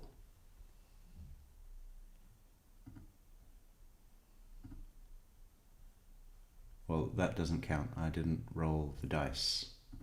And that's the old one anyway, so it doesn't matter. Do we have Samara on there? Oh no. Well.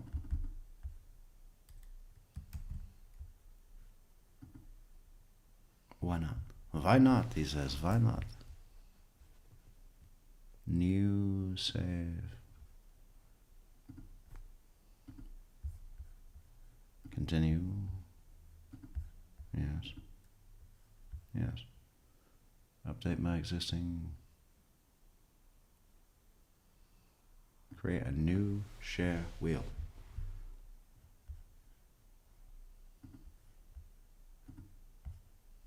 Good.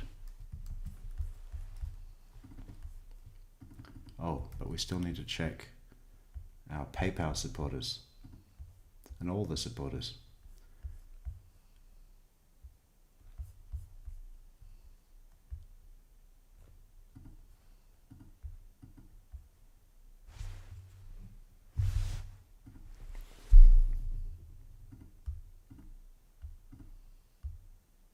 Ugh, what the fuck? Why can't I get into the PayPal? Well, if we can't find out, and there is a supporter, they'll be added to the next draw, the next illegal raffle lottery that we do. Don't tell the IRS. That's a joke. That's a joke. It's a joke.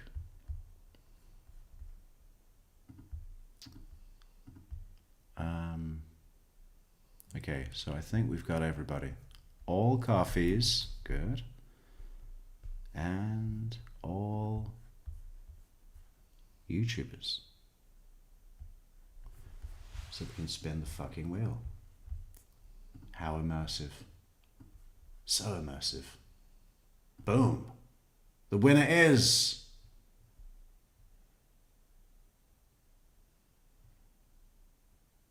Oh, it was rigged. It was rigged.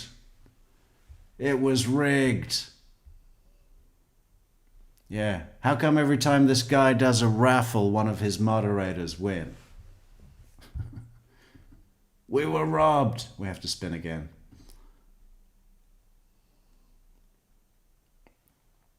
Who is it? Oh, Coloring and True Crime. You are the winner. Boom. Wow. Fucking hell. Well, I'm going to need to have a chamomile tea after that. My heart is racing like a jackhammer. That was exciting, wasn't it? Coloring and True Crime. Is she still here? Maybe not.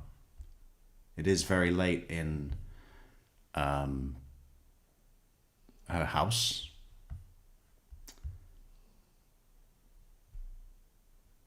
Oh, we're still doing these. Oh, look at all this. Look at all this. Well, fucking hell. Where were you all when we were coming up with the menu for the the sidebar? Aussie pizza, New York steak, Italian dressing, Boston cream pie, Kansas ribeye,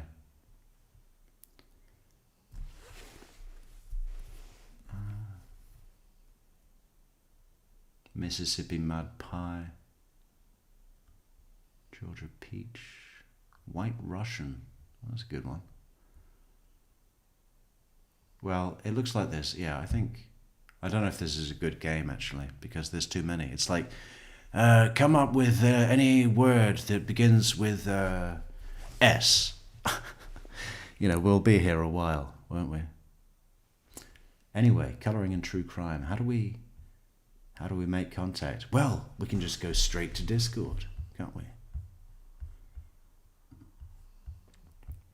Everybody should go and tag the shit out of Coloring and True Crime on Discord and congratulate her incredible win. So not only is she our first winner of anything ever, she's going to be the first owner of the new edition Metrix t-shirt. Fantastic. We'll get that sent off to her as soon as possible. To everybody who lost, don't lose heart. Come back again and bet. Bet every day. Bet. Place your bets. Place your bets. Okay, did we have, what time are we? 4 minutes and 6.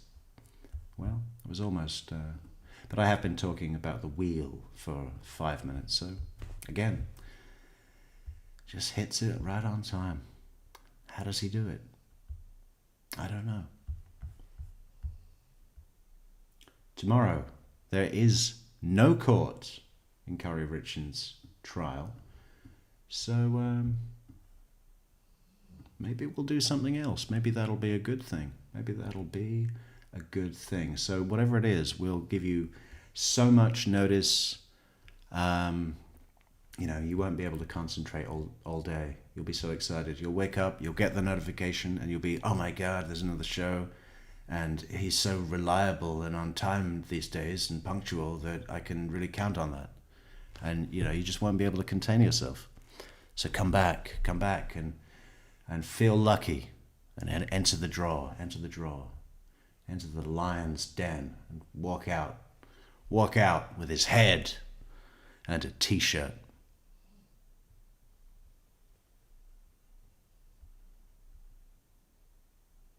And that is the end of the show.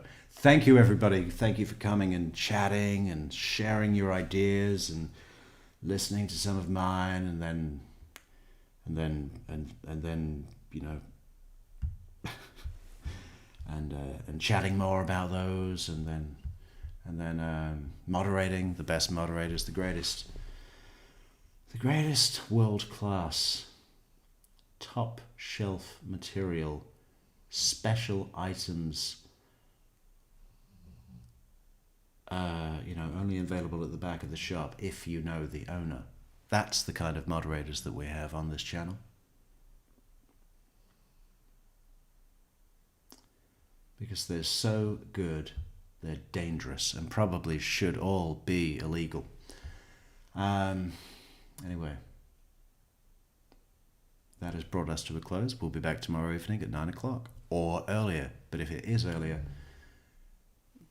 you'll know about it. You'll be the first to know, but it'll probably be 9 because I like consistency.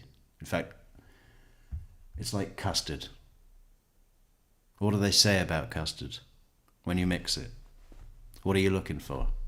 A good consistency. And that's what we're bringing to true crime. Metrix is the custard, and you are the bowl and spoon. Good night, everybody. Thank you.